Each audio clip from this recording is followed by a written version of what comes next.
is looking at you, kid.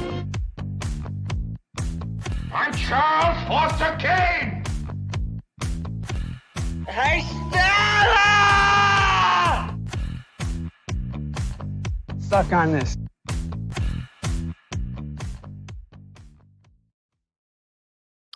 What is happening, everybody? James Hancock here. It's that time of year to count down the top 10 movies of the year. And joining me for this endeavor, we have a few familiar faces from the past: Bill Scurry, Martin Kessler, and Marcus Pinn. And I should add, I've now been podcasting and recording with Marcus and Martin for 10 years and also collaborating with Bill for almost as long. So welcome back to the channel, and fingers crossed in another 10 years, we'll always still be talking about flicks, making flicks, or even shitting on a few flicks, which is a very real possibility when discussing the mixed output of the past year. In any case, the format's going to be real simple. We're going to start with our number 10s, work our way around and down. And anytime we get to a flick that's on multiple lists, we'll slow down, dig a little deeper, and that's where I'll create my chapter breaks. And if there's time, I've got a few big picture questions that might crack open the brains of these fine gentlemen. But before we get down and boogie, let's go in a circle and give everyone a chance to tell everybody what they've been up to. So, Mr. Scurry, you were just on here a couple of weeks ago talking about One Flew Over the Cuckoo's Nest. Anything groundbreaking in the interim?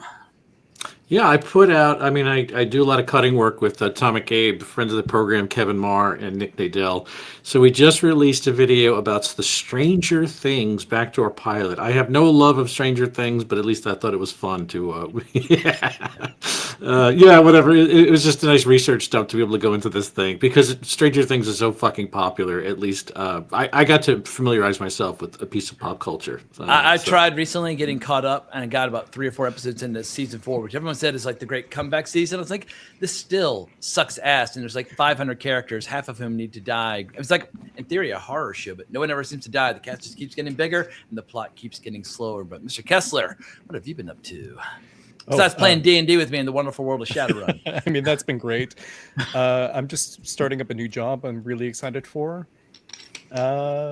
Mostly focusing on that. Watched a bunch of classic movies over the holidays. That was a lot of fun. Bunch of Judy Garland movies. One Flew Over the Cuckoo's Nest, inspired by your conversations. So fantastic. That's been great. Yeah. Are you ready for Pulp Cthulhu in 2026? I'm really excited for that. I think I'm going to enjoy that a lot. For people who don't know what Pulp Cthulhu is, it's like an add-on to the RPG Call of Cthulhu, which has been around since the early 80s. So you basically combine the pulp heroes of the early 30s with the horror fiction of H.P. Lovecraft. And that's what we're going to be doing on our Monday evenings in 2026. But Mr. Penn, finally saw you in the flesh for the first time in far too long at Kevin Geeks Out, where we had like so many familiar faces. Christopher Funberg, I think, was the only person who was missing, maybe Adam Rakoff. But otherwise, it was a hell of a reunion, but catch us up. Yeah, it was actually more meaningful of a reunion to me too. Just this last 6 months have been absolutely insane, but everything's good now, just from a health standpoint. But no, I hadn't seen Scurry in a long time, and I met Becky and I met Kyle in the flesh. And Dave, Jesus Christ, I met a lot of people. I remember you walked up like, and Kyle's like, "Hey, Marcus," and you were like, "Oh!" And you kind of no, because like he's just this like 17, 18-year-old kid to me still. So he's like an adult now. It's like, oh, hey man, what's going on? So that was really Jeremy nice. Workman was there. John Cribs was there. It was an incredible reunion. I came with John. Yeah. Everywhere you looked, it was somebody that we've recorded with or collaborated with. Laubinger, Danny Pullen. It was an all-star team for sure. Yeah. Oh, I even got half while naked at a bar later that night, which I will not be pulling a repeat of on this recording. But at one point, Dave Eves walked over and he was kind of had a glass of Lafroig in his hand, and he was kind of like teasing Becky with it because he's got a very peaty, kind of almost gasoline flavor. And as he waved it by me, I was like, oh, that's kind of down. He's like, I guess I need to get another glass of single malt. But after that, my evening went to the dark side, and suddenly I was taking my clothes off in public. But I will. This is the most active I've been on Pinland Empire in a long time, because from late July to up until recently, I've either been in a hospital bed, a dialysis chair, or my couch. So I have nothing to do but essentially write. So I'm all like Pinland Empire. We're good through March, and that doesn't even count. I might see new releases. New discoveries in the world of kidney-related cinema, which an area where you were the world's foremost expert. It's not going to be on my top 10, but there was a big movie this year that dealt with kidney loss. Actually, Mr. Aronofsky, he delved into that, but that's not on my top. That's nowhere near my top 10 list. Oh, that's right. Yeah. But I actually do have some things to say about it, just because it's like deals with kidney stuff. It deals with the Mets, which directly deals with Queens, which is where my dad's side of the family's from. So there's stuff in that movie that there's various sentences and paragraphs that I've jotted down on my phone that I may want to get into later. Yeah, I had my very first kidney stone ever this past year, which I'm sure is makes me right on the same footing with you in terms of pain and anguish and stuff. But anyway, it was the world's smallest kidney stone, like the size of a grain of sand. You can barely see it in the jar afterwards. You would have thought that like a Buick was coming out of my That's what I hear. No, that's what I hear. Yeah. I have a kidney. I on my list. There's actually a kidney element to one of my movies too. It could actually come up by weird thematic coincidence. Yeah. All right. Curious. But anyway, yeah. Also, yeah. Just after this episode comes out, I have since I used to do these really big end of the year wrap ups on Pinland Empire, and I did a semi-sizable one. It's not as extensive as the last few years. Where tonight I'm only going to talk about my top 10. Maybe I'll throw out an honorable mention organically, but there's movies that I strongly dislike that I had stuff to say about. And then I saw a bunch of stuff because, like, when I could finally go outside, I was going to the movies a lot. So as odd as maybe half of my list might be, I saw all the big stuff, or just about from one battle after another to all the Marvel to Superman. I really did see everything important. So if anyone questions my list, just I saw it. I just wasn't moved. Yeah, I've got a top 10 Hall of Shame if there's time at the very end, but we're gonna try to stay positive initially because that's what I was going to say. Toward the end of the year, I got a few comments on this channel where a few very kind people said I was their most listened to or watched YouTube channel in 2025. I was like, you know what? Maybe I shouldn't just be a big baby all the time complaining about how much I didn't like particular movies. Maybe I should take that level of interest in the channel seriously and try to give them something worth watching. So on that note, Mr. Scurry, pressure's on. Start us off with a good one. What is your number 10 of 2025? Park Chan-wook, no other choice. But pause. Does anybody else have it on their list? Yep. And if so, what number? I had it as my number 4. Wow. Okay, so let's slow down then. The two of y'all can take it out back and chop it up. What do you got for me? Well, I really liked it. I don't think it didn't have the same. It's like I'm going to wind up negging it first rather than praising it. But it's like Decision to Leave was just this really profound movie that had this haunting ending that I've never seen anything like before. Park has a way of doing that with these films. But this was an adaptation. I forget who was Ed McBain. No, Westlake. Westlake is the guy who wrote the source material for it. And there was such a strain of black comedy in it, as well as just like real dread and beauty and secrecy. And I thought it was a magic trick to take Lee Byung-hun, who quite literally has been like the Korean George Clooney. The guy's such a sharp-jawed action movie mogul, and he's crossed over back and forth between doing some English language stuff that hasn't been great. He was in the G.I. Joe movies as Storm Shadow, but he's great. I Saw the Devil. Like he's a pro. He's been out there for a while. He was in Terminator Genesis. Right. I forgot about that. He was the best part of that movie. So. Yeah. But he just like he was, I don't know if he put on weight for it. I assume he did. Also, he's probably like 56, 57. But he was just like he was softened up. He's this stud. And yet he completely melted into the role of being like a doughy salary man who just gets Give us the short version of the plot for people who have not yet seen it. I saw it at the New York Film Festival, but it did not. Right. But I love Park Chan-wook. Yeah, short version of the plot is that he works for a dying industry paper, and they're being bought by, like, they literally produce paper, like thousands of pound rolls of industrial paper, and swallowed up by another company, and this man is like left on his ass after about 20 years. So he's looking for another gig. And in his desperation, what he does is lines up all the potential competition he has.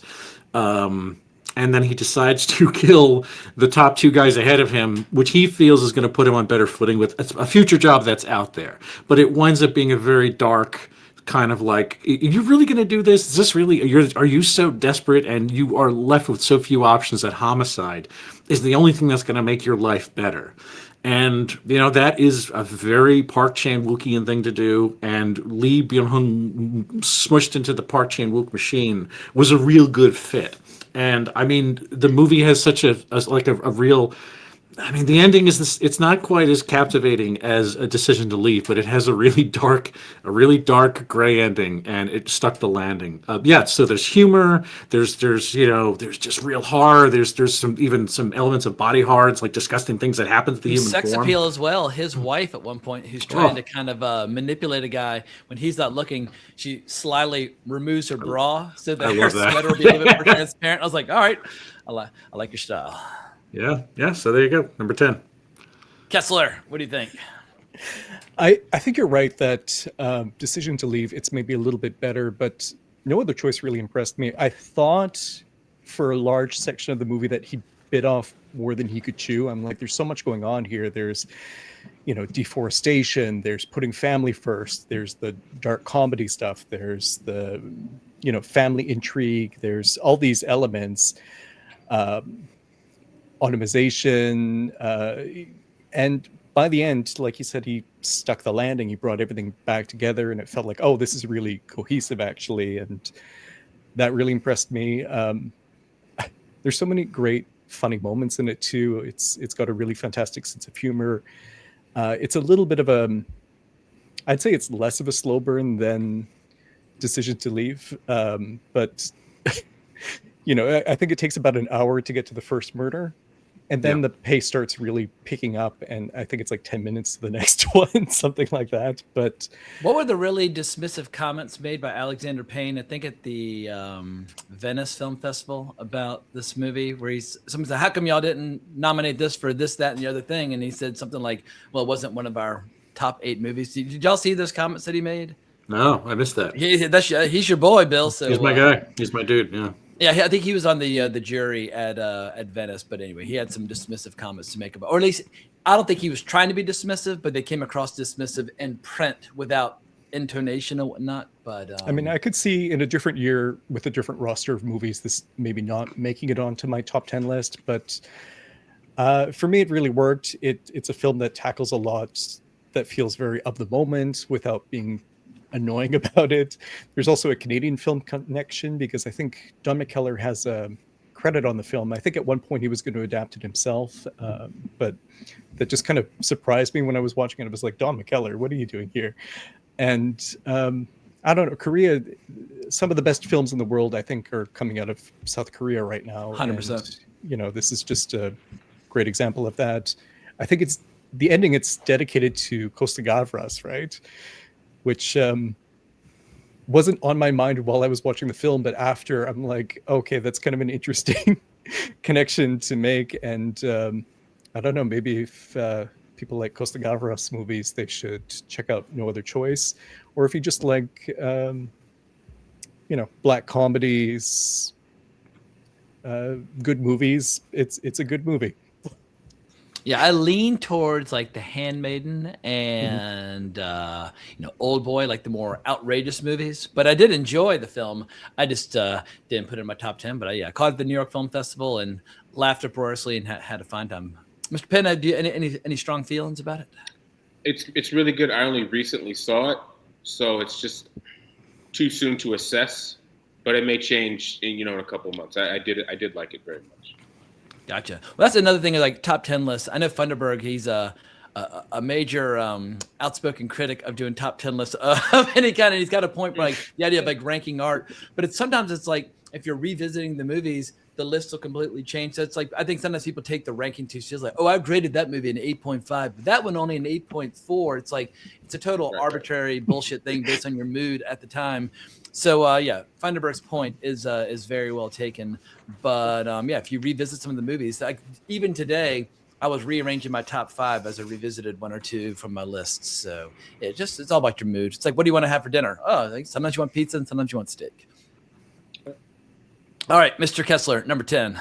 Okay, my number 10 is Train Dreams, which I'm pretty sure is on somebody else's I got a list. clip. I think it's going to get us in a little trouble for copyright, but I don't care because the clip. I only use half of what Mr. Penn sent us, but it is a fantastic clip.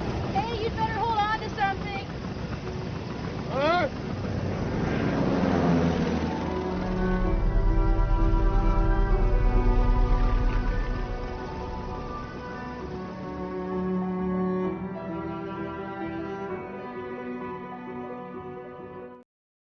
And if Netflix wants to steal my ad revenue, they can lick my balls. But continue with Train Dreams. Part of the reason why I didn't rank it higher is, again, just because I saw it about a week ago and I wanted to, I don't always like the idea of jumping on to something that I'd seen super recently and saying, that's the best thing I've seen this year. I like to give movies a little bit of time to sink in. And from some of the writing, I wasn't sure if it, I haven't read the novella, but, there were lines in the film that made me wonder if maybe this whole Terrence Malick style was like the right choice to adapt the novel. I don't know. I might redact that once I read the novel, but I love the style of it. There's so many great performances in it. Even in smaller parts, like William H. Macy gave one of his best performances, I think, in this film. You and Marcus both sent me clips. I've actually got the William H. Macy bit that you sent me as well. Hang on. Here we go. We just cut down trees that have been here for 500 years. Upsets a man's soul whether you recognize it or not. Yeah, man. It took me a minute to even register that was him when I was watching it. It was like, what? Oh, it's him. But he's fantastic in it. I was like, when was he in the movie? And it was just like, oh, it's like literally the opening. I was like, oh, that is him. Yeah, I had to. I was like, where was he? I'm still trying to find, because I watched it twice. Paul Schneider is in this movie. Yeah, he's the guy he's talking about Jesus, and the black bounty hunter shows up and shoots him as he's trying to run away. That's the guy Paul who he Schneider. shoots. Oh man, which adds such an interesting layer of like he was David Gordon Green's guy early on, and Malick was the guy that David Gordon Green totally emulated. And honestly, at that point, only one movie was out to emulate, and that was Thin Red Line. So it's kind of that adds like a little. Is this our first movie that's on everybody's list? Yes. Oh, it's definitely on mine, but it's way up there. Just quick teaser. Where does it rank for Bill and Marcus? Number one. Well. Oh wow. All right. Well, we're gonna slow down then, and we're gonna totally unpack Train Dreams. But Kessler, the floor is still yours. What is the premise? It's basically just following the sometimes tragic life of this man growing up and living in is it Spokane? Yeah. Okay. Working with I guess loggers. it depends on your accent. I've heard railway. people call it Spokane. Some people say Spokane. Spokane. All right, I wasn't sure. Yeah, where you're from, but a lot of people call it Spokane. But anyway, I don't know. But it just basically follows his life, his ruminations, his dreams, nightmares, the people he meets. There was a tweet going around the other day about, can you imagine if they just made a biopic about some random guy? And I saw somebody retweeted. Oh, I saw that. It was Joel Edgerton. It's Joel Edgerton in this, and it's not I think it's a fictional character, but it sort of has that feeling of just focusing in on somebody's life in the, I guess, pretty early 20th century. I think it's. Yep. Yeah, he dies in 1968. Like the 60s. Yeah. 68. And it follows him in this sort of Terrence Malick style. It reminded me a little bit of David Lowery sort of doing an impression of Malick. I think this is Clint Bentley who directed Sing Sing, which I actually liked quite a bit from last year or the year before maybe. But I like Terrence Malick's films a lot. I like seeing it imitated, although it kind of hit the point where I was texting Marcus. I'm like, did they really have to make Felicity Jones look just like Jessica Chastain in Tree of Life? I'm like, you could reel it in like a tiny bit maybe, but although I like to connect, even though she wasn't a mom yet, Miranda Otto really started that archetype in Thin Red Line. You're right. Red-haired, like flowy dress, yellow dress, angelic lady on the swing. Yeah. No, you're right. And Marcus, you texted back to me that she's kind of like all of Terrence Malick's heroines rolled into one. To some degree, she kind of is. So it's got a lot of Terrence Malick DNA. It had me thinking that I should recommend The Better Angels to people more often, which is sort of like a bench copy of a Malick film about young Abraham Lincoln. But that was literally made by the guy that worked with Matt. Like he worked on Tree of Life. He even worked on. I think he was an editor, right? Yeah. So that connection makes total sense. I mean, it even has oh gosh, he never plays an Australian guy. He's in Jason. What's his name? Jason Clarke from Clarke. Terminator Genesis. Yeah. No, he shows up in Knight of Cups, and it's like he shows up in this. So he's a strong Malick connection. Now I'm going to be wondering when Joel Edgerton's going to show up in a Terrence Malick film. I feel like that was already on my mind since Underground Railroad, but now I'm like, well, now he's got to be. And even right? This guy, Midnight Special, because Jeff Nichols is another Malick guy. He's a little more grounded. Yeah. He's not as dreamy as say others, but he's still a Malick. So what is the school of Malick? Because obviously Malick's been around for more than 50 years making great movies, but like now it seems like there are a lot more movies from the school of Malick as opposed to Malick himself. He's been editing like one movie for years. I think about Jesus. Yeah. But what is the school of Malick? Who are all the practitioners? Well, I think one it's like the style. It's very flowy, jazzy is a term I like to use. Nature is heavily in it, where even there's full sentences or full statements aren't even made. Like people get cut off, but you get the gist of what's happening with what's being said, things like that. And then there are actors, editors, producers, cinematographers that also kind of leave his world and go to other people's stuff, and then that stuff ends up being like Iñárritu. He works with Lubecki a lot, and his last few movies really look like Malick films. That kind of thing, for me at least. Well, Scurry, you're being strangely quiet for a movie that's your number one. Lay it on us. I'm a big fan of these two guys. This was directed by Bentley, and I don't mean to correct you, Martin, but Sing Sing was directed by Greg Quaidar, his producing partner. But Bentley, like these two guys have a team. This is their third movie together. The first one they did was Jockey with Clifton Collins, and that was a really underseen but impressive indie about a jockey who essentially was just been beating his head quite literally from spill after spill. He almost was like he had to keep working. It was gritty and it was beautiful and it was real and it was really shot at I think in Arkansas, Oklahoma. I forget what the horse track was. But yeah, there's just something really beautiful about all the stuff you guys said. I mean, I don't need to add how you just praise this movie. What I really love though is that the Audible book on tape was narrated by Will Patton, and he does the narration in this movie as well. And I kind of wonder if they just decided to move him wholesale from the book on tape to the film. I mean, Will Patton's got one of those voices that sounded, it's got tens of thousands of miles of road behind it. It's just such a warm sound. And if I hate voiceover. I mean, I just seen so many shitty examples of it recently too, no less. Not just Julie Kavner and fucking Ella McKay, among other things. But he does such a good job, and it sounds so appropriate. It sounds like the voice of the landscape speaking to you, telling you the story of this guy. It reminded me a bit of Assassination of Jesse James. Some of the voiceover in that. 1,000%. Which is also even the train scenes. The train scenes are very like. The opening scene in Assassination Jesse J. Well, not the opening, but the train rob, the first train robbery scene. Mm-hmm. Yeah. But I also one of the usually I think the Letterboxd one-line jokey reviews are shit, but this had a good one. They called it Manchester by the Tree. I kind of like that one. Yeah, that works. Yeah. So, of the school of Malick practitioners out there, who would y'all say right now? And this is going to be more of a question for Marcus, because I remember somebody getting in his face about Knight of Cups when we went over to BAM to see a movie. Which of the school of Malick people out there are making better movies, in your opinion, than late stage Malick, or are there none? Oh, no one. Gotcha.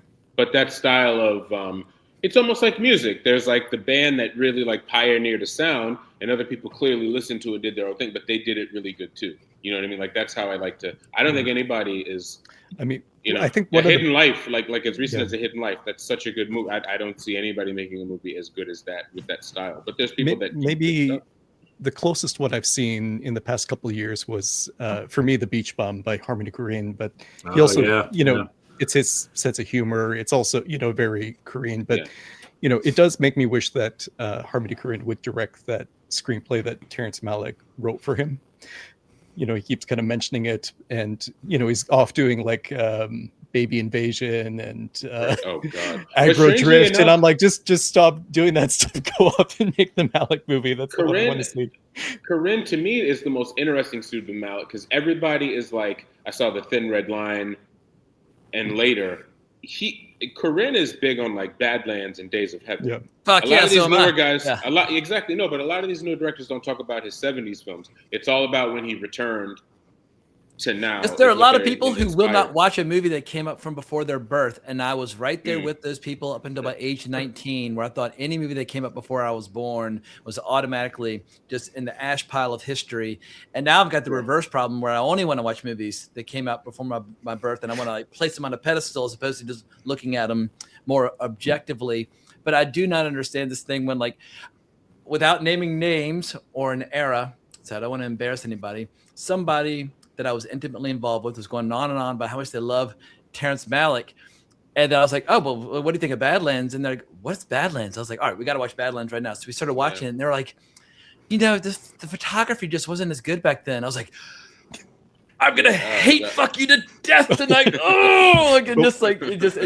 murders my soul. What's funny is like the newer Malick movies, like Night of Cops, people trashed those when they came out. They do. And then everyone copied them. Still do. Like you see the DNA just like all over the place, even in like big superhero movies, you see the photography being aped. You see, it's just like all over the place. But you reminded me of that time where you had a viral post on X. Oh my god! Compared some Zack Snyder, put me out of my misery. Tarkovsky, and it went so viral you had to delete the post because there were just too many crazy people saying too many crazy things. And the post was deleted, and I was still arguing with people. Martin had moved on with his life, and I was out. I was like, and I was still fighting, starting shit with people. But superhero movie directors, they watch good movies. They don't just watch movies. No, they don't. Apparently, it's that whole thing. No, like it's not even about them. It's like I posted. I was in a comment thing. It's like, oh, Christopher Nolan likes Tarkovsky, and someone was just like, yeah, right. And I literally just like screenshot. There's like a scan of a PDF where he was like, no, during in Interstellar, the mirror was like on our vision board, and then like I just shared that with him, and he just didn't respond back. Of course, yeah. You could have just been like, oh, my bad, or like I don't. Or it's like, holy shit, that sounds cool. I would love to watch The Mirror sometime. And for people who haven't seen The Mirror, God forbid. See it in a theater, it'll blow your mind. I saw it at the New Art back in the early 2000s and loved it. I do want to go back to like Train Dreams, also the time period. Like it starts in 1919, ends in 1968. And it makes me think of like my grandmother. She was born in 1920. She passed away in 2015. So she saw so much. I can't even imagine. Like you think about like all this manual stuff to like smartphones and all this other stuff. It's pretty amazing. Near the very end when he sees the moon landing and he sees exactly. Oh, it's not the moon landing. It's the first person going into orbit. And or going into orbit, right? Like, yeah, they're in space, and he's like, huh? Yeah. No, right, exactly. Yeah. And it's just such a world away from everything he grew up in and everything he lived through, and the world just changed so rapidly. No, and I think about the idea of self-curation, where like my dad used to, like told me it's like the classic story. Like he didn't get a TV. My dad was born in 1945, so he didn't get a TV in his home until his like early mid-teens. And it's that classic thing where like, hey, next door neighbors and people across the street come over. Like everybody came over to look at this thing, and everybody was watching the same thing. But that went on even into the 80s. Like you'd come to school and everybody watched the Sunday night movie of the week or like HBO, Showtime, Cinemax, whatever. They all had kind of the same block of movies. So everybody was watching the same stuff. Now you'll have 3 people in a home and everyone's watching something different on a different screen. Yeah. That's my family. Me, my wife, my son. We got our own separate stuff. So, yeah. And I also like Joel Edgerton. I don't necessarily maybe like every movie he's in or even every performance, but when he's on, he's really on. And this was such a like quiet performance from him. It's like he didn't say a whole lot in comparison to just other roles, but he's come a long way since the days of the prequels. I mean, the first time I saw him in the prequels, I was like, "Who's that douchebag?" Now I'm like, "Oh, he's like a grizzly, hardened kind of veteran." I forget that's even him in Phantom Menace. Like, oh yeah, that's what it was. I was doing a podcast. Was he in else. Phantom Menace, or did he not pop up until Attack? I think he's in Attack the Clones. Attack the maybe Clones. The third I one. I remember being like, how old is he? Because I remember now, like when that movie came out, it's like it's not like he looks like old now. So it's like, damn, but he didn't look super young then. So it's like, geez, you know. Yeah. But there were a whole bunch of good performances in Train Dreams. Like I really liked Carrie Condon. She only really has like 3 scenes ish, but she did such her. A huge she's impact fantastic here. I've been a huge fan since Rome. She plays, she's incredible Octavia. in Rome. But I mean, she had a pretty big year because she was in F1. F1, yeah, which I just watched recently. I just watched because it's on regular Apple. So and people forget she was the voice of one of the voices in Marvel for years as Tony Suit after Paul Bettany got upgraded to Vision. So she's had some nice paydays over the years. I didn't even know that. Yeah, popped up in things like Banshees of Inisherin and things like that. Yeah, she's a marvelous actress who's put together a pretty incredible filmography. Well, Mr. Scurry, in that it was your number one, bring this conversation to a close. What have we overlooked about Train Dreams before we move on? I'll tell you what we overlooked, and it has more to do with where you're going to find Train Dreams as a Netflix original. It was because Marcus talked about it, I guess, about 5 or 6 weeks ago. I had no idea it existed until someone went and pinhooked it for me. So this, not only was it a movie I loved, but it is in a place that I hate to watch films. It is in a venue that I think is actively coarsening the visual language of filmmaking and the writing of feature filmmaking. But I mean, I can't argue the fact. So accidentally, they put a winner out there. But the thing is, I think a lot of people don't know this exists. And even if you knew it exists, it's hard to find. It's potentially the worst place to put a movie like this. Thank God it's out there. Yeah. But I think you have to struggle to find the fucking thing.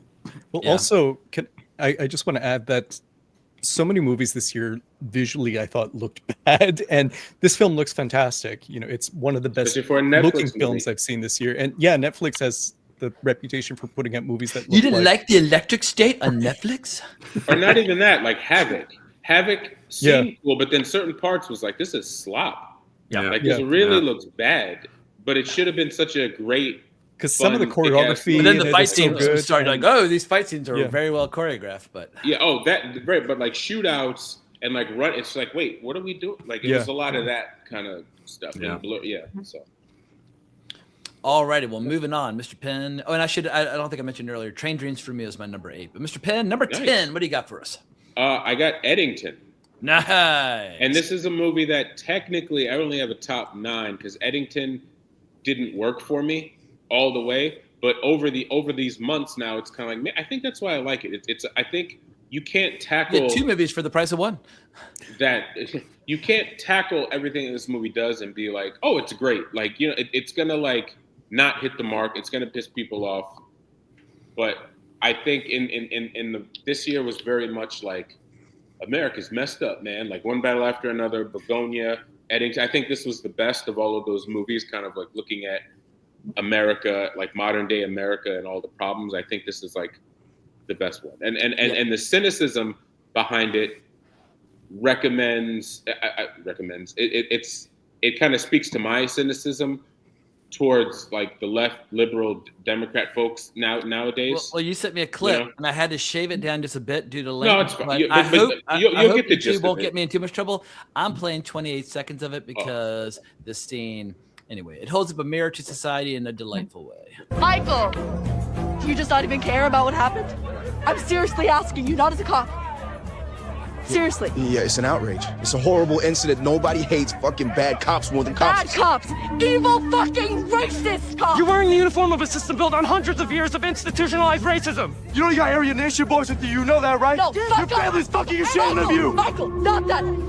Can I just say something? You should be joining us. Do you even know why you aren't? Marcus, do you even know why you aren't? Yeah, I feel like if we wish to recreate that scene where the 3 white people get in your face and lecture you.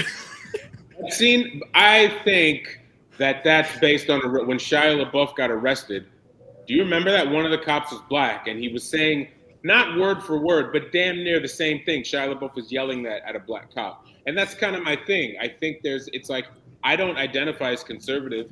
I have a problem with like police sometimes, especially black police. But there's this thing where right liberals feel it's like we know what's better for you. Just don't, like, when it comes to black, like the relationship they have with black people today, it's very frustrating. While the mask dangles around the chin and they're screaming at you. Yeah. And I get so frustrated.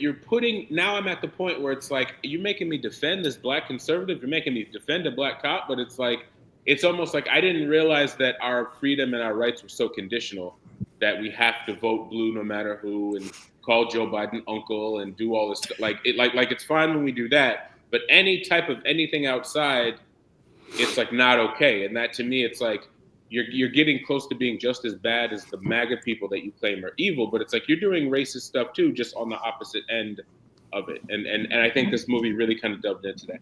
Other stuff also, too. I think showing how every high school boy in the movie doesn't really care about politics, but the one pretty girl in class cares about these issues, and they're like, oh yeah, I really care deeply about these issues as well. But Jimmy, that's right out of It's Always Sunny in Philadelphia. I think like the third episode is they have an abortion rally and an anti-abortion rally, and they just keep jumping back and forth to who's got the hottest chicks. And in high school, I mean, this movie made me laugh hard. It's actually my number 2 for 2025. Is it on Kessler or Scurry's list? Yeah, it's my number 2 also. Not on my list. Not on my list.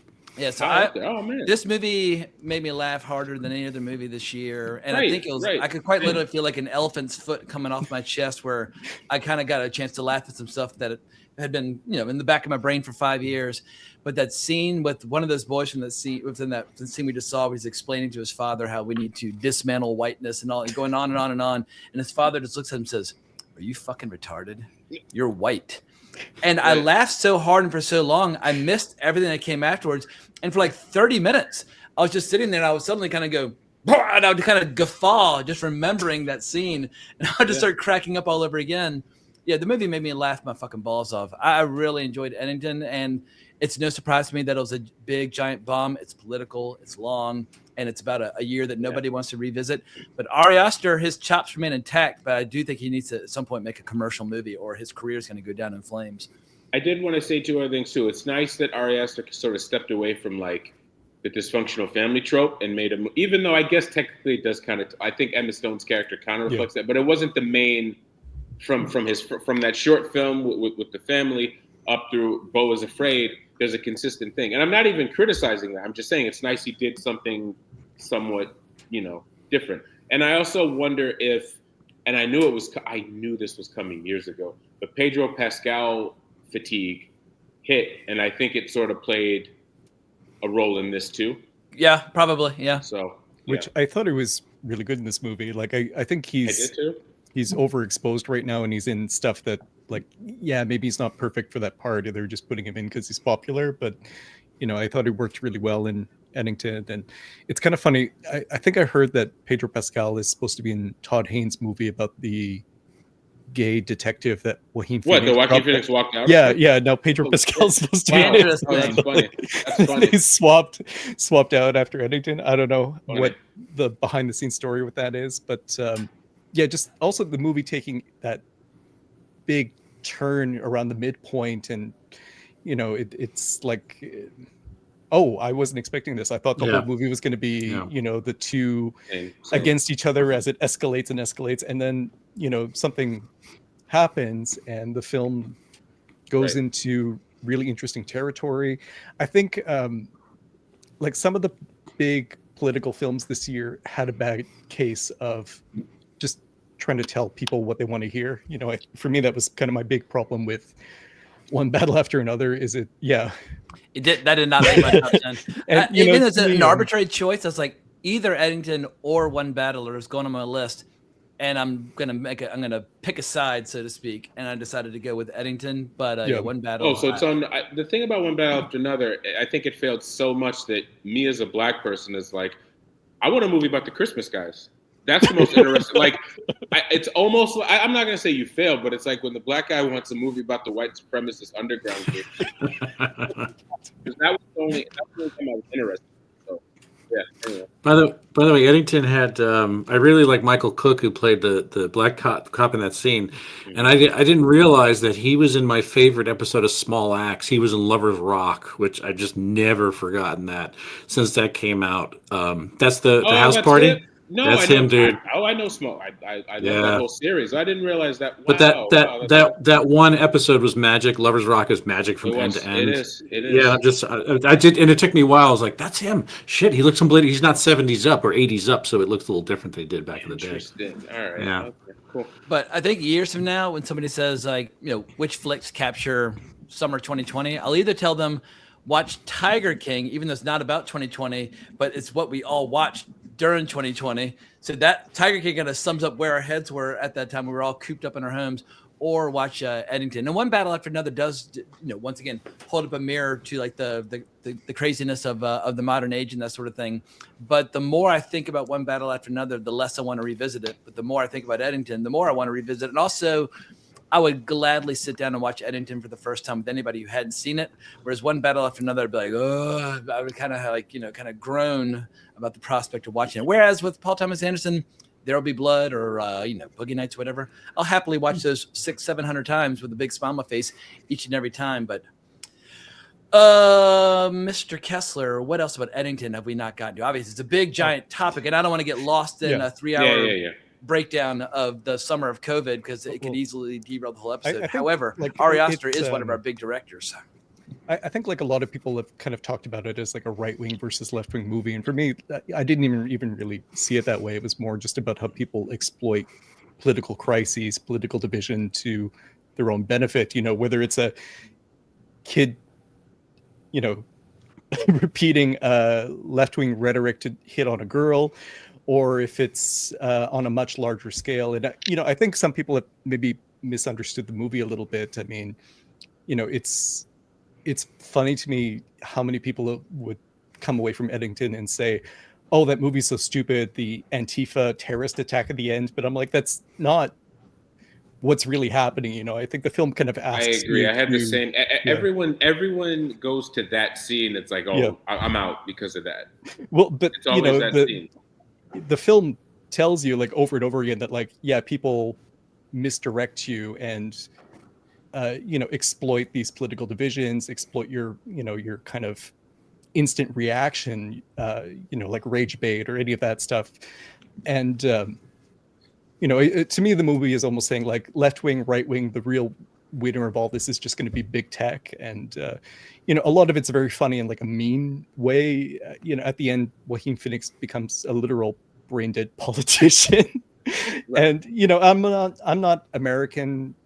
So, as far as like diagnosing the country or anything like that, I don't really know what to tell people. But, for me, it just kind of got into a very messy subject and said interesting and provocative things. And, how long until Disney tries to do a shared universe crossover between Eddington and one battle after another, where Joaquin Phoenix is fighting Leonardo's friends at the end of the movie? Eddington 2, Paddington. Yeah. Anyway, no, I think, for a film that tackles a big, messy topic like that, it's just been kind of looming in my head since I saw it. And, like you said, it's very funny and it's full of interesting moments and performances. And I think, if somebody saw it and didn't like it, I totally get that. But maybe, it's worth taking a second look at. Maybe. Funderburg said something interesting about it, and people are going to think I'm going to in love with Funderburg because I keep quoting him, but he says interesting things on X. But he said it was fundamentally a right-wing movie directed by a left-wing director, which is why he was kind of ambivalent about it. But anyway, I was like, it kind of got me thinking, but I always regard myself as part of the, like, I call myself like an extreme moderate, which tends to make enemies on both sides as opposed to it does. No, it's going to upset people. No, it pisses people off. Like, no, choose a fucking side, motherfucker. But for my weird little island of one politics, like worldview, Eddington, for whatever reason, struck my funny bone well and thoroughly. So yeah, it was the only movie this year where I did not take a single pee break. And it's a long movie. And I saw it with Ron Meyer, he's like, dude, he's like, every time I go to a movie, you piss like 10 times. You stayed in your seat the entire time. I was like, oh, I haven't even thought about that. But it had my full undivided attention. Speaking of Chris, we have a joke because we went to go see One Battle After Another together. And he left just under an hour, right? He just waited for me outside. So when, like, only as a joke, because I mean he was right to leave. But like when he starts talking about how much he hated it, I will jokingly be like, no, you didn't even finish it. You didn't even see all the stuff to piss me off even more. You don't get to say you hate it. I say it as a joke. I think you left. You left less than halfway into the movie, so I don't want to hear it. I sat through it all. After Chris told me it was worth paying for that ticket just to hear you talk about how bad it was. Oh, I didn't realize that. Oh, wow. I didn't realize, you told me that, so. I didn't realize I was that, like, at the time. I was certainly annoyed, but, like, I slept on it, and then I was like, oh, man. Like, the more I thought about it, I was like, no, this pissed me off. I didn't realize I went in that much immediately. That's fine. Well, I'm glad Chris didn't feel like he wasted almost $20. So. Yeah, but it was weird. PTA, since The Master, every single movie he's made I've watched one time, but everything from The Master and earlier I watched multiple times. And I don't know what's different now, but I'm always one and done. But like from Hard 8 through The Master, I love and adore all of it and can watch it anytime. And so I don't know what's changed, but I'll have to do some thinking about it. Yeah. Well, anywho, my number 10, I'll keep this very, very brief. I'm going with Blue Moon by Richard Linklater, and I think if he hadn't also released Nouvelle Vague in the same year, maybe I wouldn't have been as impressed by Blue Moon. But there's something about this double header of movies that he's making in his 60s now, looking back on people from the world of musicals and or the French New Wave and making these kind of love songs to these filmmakers and storytellers that he really admires. I watched them both back to back. And I just fell right into him. And I just love the fact that here he is. He's one of the only indie guys left from the early 90s who's still very active, incredibly prolific, having all these giant I mean, I wish he wouldn't work with fucking Netflix, but Netflix loves to make Richard Linklater movies, so he just keeps cranking them out. But I just love the fact that, like, of that period, you know, Spike Lee's still active, Tarantino's basically retired, Todd Haynes is still active, but like there are a handful from that early 90s crop of directors that are still getting it done. And Richard Linklater's enthusiasm for filmmaking and looking back at the past seems to remain undiminished. And so I just found it incredibly inspiring watching this double feature by him. And so Blue Moon, I'm going to recommend it. That is my number 10. It's a great script. I think it kind of threw me a little bit watching Ethan Hawke do the tiptoes thing where they make him look short. but like I couldn't get over just how great some of the dialogue was. And I feel like, you know, it's the kind of film you could turn off the screen and just listen to it and still enjoy the movie. Yeah. Yeah, it was very enjoyable. But I feel like with Nouvelle Vague, he probably could have made a documentary that would be much better. I feel like if you don't know who like Jacques Rivette is and all these characters, or John, like, you know, Jean-Paul Belmondo or Jean-Pierre Melville or any of these guys beforehand, you're going to be a little bit lost and bewildered. And I don't think it's successful in inviting people in to get excited about it. But if you already like the Nouvelle Vague, then it'll be interesting. But Richard Linklater, he's been making me laugh and putting a smile on my face ever since Days Confused back when I was a junior in high school. And here I am knocking the door a half century old, and he's still entertaining me. So high five to Richard Linklater. But it's time to press on from a number 9, Mr. Scurry. What do you got for us? We're going to go to Tehran, Iran with Jafar Panahi's It Was Just an Accident. All right, lay it on us and give us the premise in case people are unfamiliar. Well, I don't roll deep with Jafar. This is the first movie of his I've seen, even though he's had a big string of movies out, and he's kind of a cause celeb, I think, because of a lot of incarcerations. I think I got that right. A lot of Western directors have kind of gone to bat on humanitarian reasons to get this guy to confinement. But I mean, that notwithstanding, just this movie has a plot that reminded me a lot of the Ariel Dorfman play that Polanski adapted called Death and the Maiden. And the idea being someone who was imprisoned by the secret police in one case, I think it was Argentina, and in this case it's Iran.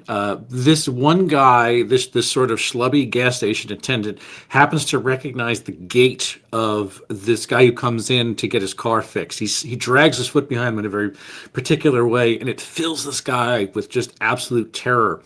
But he recognizes the sound instantly. And it turns out that, of course, when you're in front of the secret police, you're blindfolded, you're confined, you're bound, but you're given your ears, you listen to everything. And so he has this idea that I know exactly who this man is. This is the man who made my life miserable. And this is where the kidney reference comes in, by the way, because this guy is dealing with, you don't really get what's going on. He's got severe back pain. And it turns out what they did is they beat him in the back and the side. So they destroyed his kidney. He's suffering from kidney failure because of the repeated beatings while he was in confinement. And so it's kind of like a little minor thread that the guy is just dealing with the fact that he has organ failure over the course of the movie. So they wind up taking.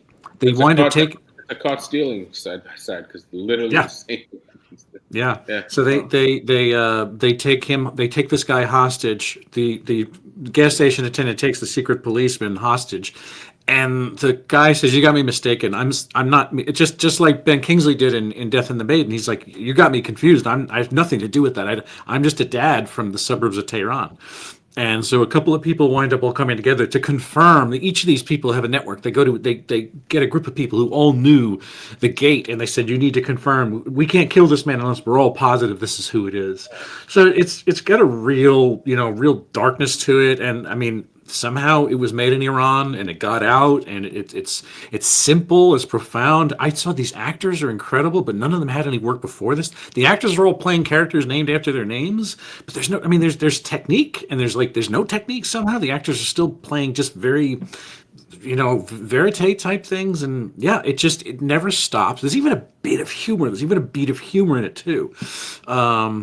But yeah, everything about it is just like, this is just, what the fuck is going on over there? What a mirror, funhouse, parallax view of the planet Earth, that we're just all organisms and beings and humans, and that a place is run like this over there. And all we do is just hear about it in terms of like, that Iran is like, a place in the dark ages, and we're just blowing up its nuclear power But in terms plants. of film culture, it's had like a little mini golden age over the last 10 years. Like, I don't keep up with it nearly as much as I should, but like movies like A Separation will come out and get a lot of traction here in America. So it seems like, whether the government likes it or not, film culture is alive and well in Iran. And just the question is like, can you actually operate within the country, or do you need to leave and then kind of look back in? And but I think in hindsight, people are going to look back at the last 10 years and be like, wow, like a lot of interesting new filmmakers emerged from Iran, irrespective of the political climate.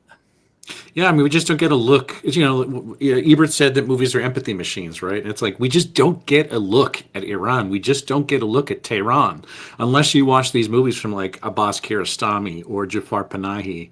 And, it's a blind spot on my account that I just have more accounting to do, just to have more work to do, to see that movies come from these places, and they're brilliantly made movies that don't lack for technique, but they're just filled with humanity and, a real statement of what it's like. I was going to say, the Eddington thing for me was that I think my biggest problem with it, I liked it, but I think that it's too close to when it was trying to comment on.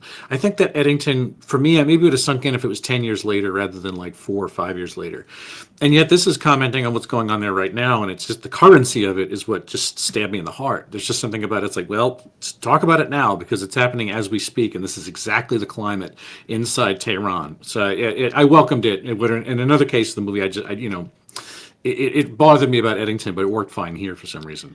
Yeah, I was in Istanbul, Turkey back in 2013 or 14. They're talking about how they get so many tourists from Tehran, and they say quite literally, on the flight from Tehran to Istanbul, women are changing their clothes in mid-flight and getting ready. Like, it's like going to Vegas for them. Like, oh, we get to have just like a little modicum of freedom and self-expression and so on and so forth. And it's just crazy how they're basically neighbors, but the cultures are quite different. I mean, I would never say that Istanbul's some permissive environment, but definitely permissive as far as women from Iran are concerned. Yeah. Well, anything else about Iranian cinema, or shall we push on to Mr. Kessler's number 9? Keep it going. All right, Kessler, I'm going to tee up yours because you sent me a clip of your number 9. And Mr. Penn, you're going to appreciate this because it brings in wrestlers in cinema. Guys like me. Guys like you, Jim Strong. Jim Strong? Jim Strong. As opposed to? Strong. All right, Kessler. Well, that's Heads of State, the new action comedy by the director of Hardcore Henry and Nobody. And it does something that I wish more movies did now, which is just, hey, those two actors had really good chemistry, Idris Elba and John Cena in The Suicide Squad, where they're riffing on each other. They're hilarious. They're kind of like trying to one up each other and just saying, let's just do that again. Let's just make another action movie with those guys. It's got that kind of classic buddy action movie sort of formula to it. I'm not sure anything action wise is exceptional. It's enjoyable, standard kind of stuff. I even got over my I don't hate Jack Quaid, but I don't want him in my movies. I think I said on Twitter. I don't hate him as a person, but I never want to see him in a movie ever again. No, and like that character that he plays, I'm like, this should really be, somebody nerdy. Like this is when you get your Justin Long or your Michael Cera, and instead you have like Jack Quaid showing up. I didn't really think his part worked, but people think he's a nerd, Marcus. They think he's Martin. Sorry, he was in Companion. People think that Jack Quaid looks like a fucking nerd, and it's like, you're built like your dad. You're not a nerd. Even before I knew who his parents were, I'm like, there's no way this guy got to be famous on his own. Yeah. But nothing against him. He seems like a nice guy. He's not like a terrible actor or anything like that, but I'm like, I don't want to see you in my movies. But looking past all that stuff, I just found it really enjoyable. It seems really frivolous after talking about serious Persian cinema. Folks should definitely see Taxi, but I just enjoyed it a lot, and it's a film that I've watched more than once already this year, and it's just a really easy one to throw on and enjoy. And I liked it enough to put it on my list. I mean, I think I've mentioned before that The Suicide Squad's my favorite comic book movie from the past decade or so. I'm right there with you. I saw it 3 days in a row when it came out. And it was just nice for me to get a little bit more of that with Idris Elba and John Cena. I think they're great together. You're making me want to go watch Suicide Squad, right? Or The Suicide Squad now. I might watch it again soon, but Marcus, I would be down for them to keep making movies together. Totally. Marcus, I know you're always debating with people or fighting with people about which are the best wrestlers turned actors. Where does John Cena rank for you in that category or crop of guys who have made the split? He's up. No, he's like a top 5, maybe top 3, honestly, when you look at all the stuff he's done. And after that, the season itself, I wasn't super crazy about season 2 of Peacemaker compared to season 1. I think they took a really I quit after the first episode. So you didn't even. As soon as I saw those nerds jumping around their dinglings flopping about, I was like, if you want to show an orgy, at least give me something that I can get hard to. I don't want to see nerds with glasses shaking their wee-wees in the camera like, wee, we're being so transgressive. I'm like, show me a girl with giant tatas, then I'll believe you're being transgressive. Like that HBO flaccid penis thing, I'm not a fan. Or if you're going to show the dick, rock hard. Like I call your bluff. Show me a fucking full-blown, fully engorged boner. You just want them to commit. Commit to the bit, as they say. It does. Oh, so you didn't make it to the bigger twist midway through where it's like, oh, everyone's a Nazi. Wow. Yeah, no, I heard. So there's that whole thing. But he's really good in it, though, in this season. So, but Batista's up there also. I do think that I'm starting to feel like without Marvel and Denis Villeneuve, Batista is kind of a direct-to-video action star. There might be a Batista appearance on my list. He's coming up. Oh, wait. I mean, it's got to. Okay, well, I'm not. Yeah, anyway, I'm sure you know. But Heads of State was. I had fun watching it with my wife.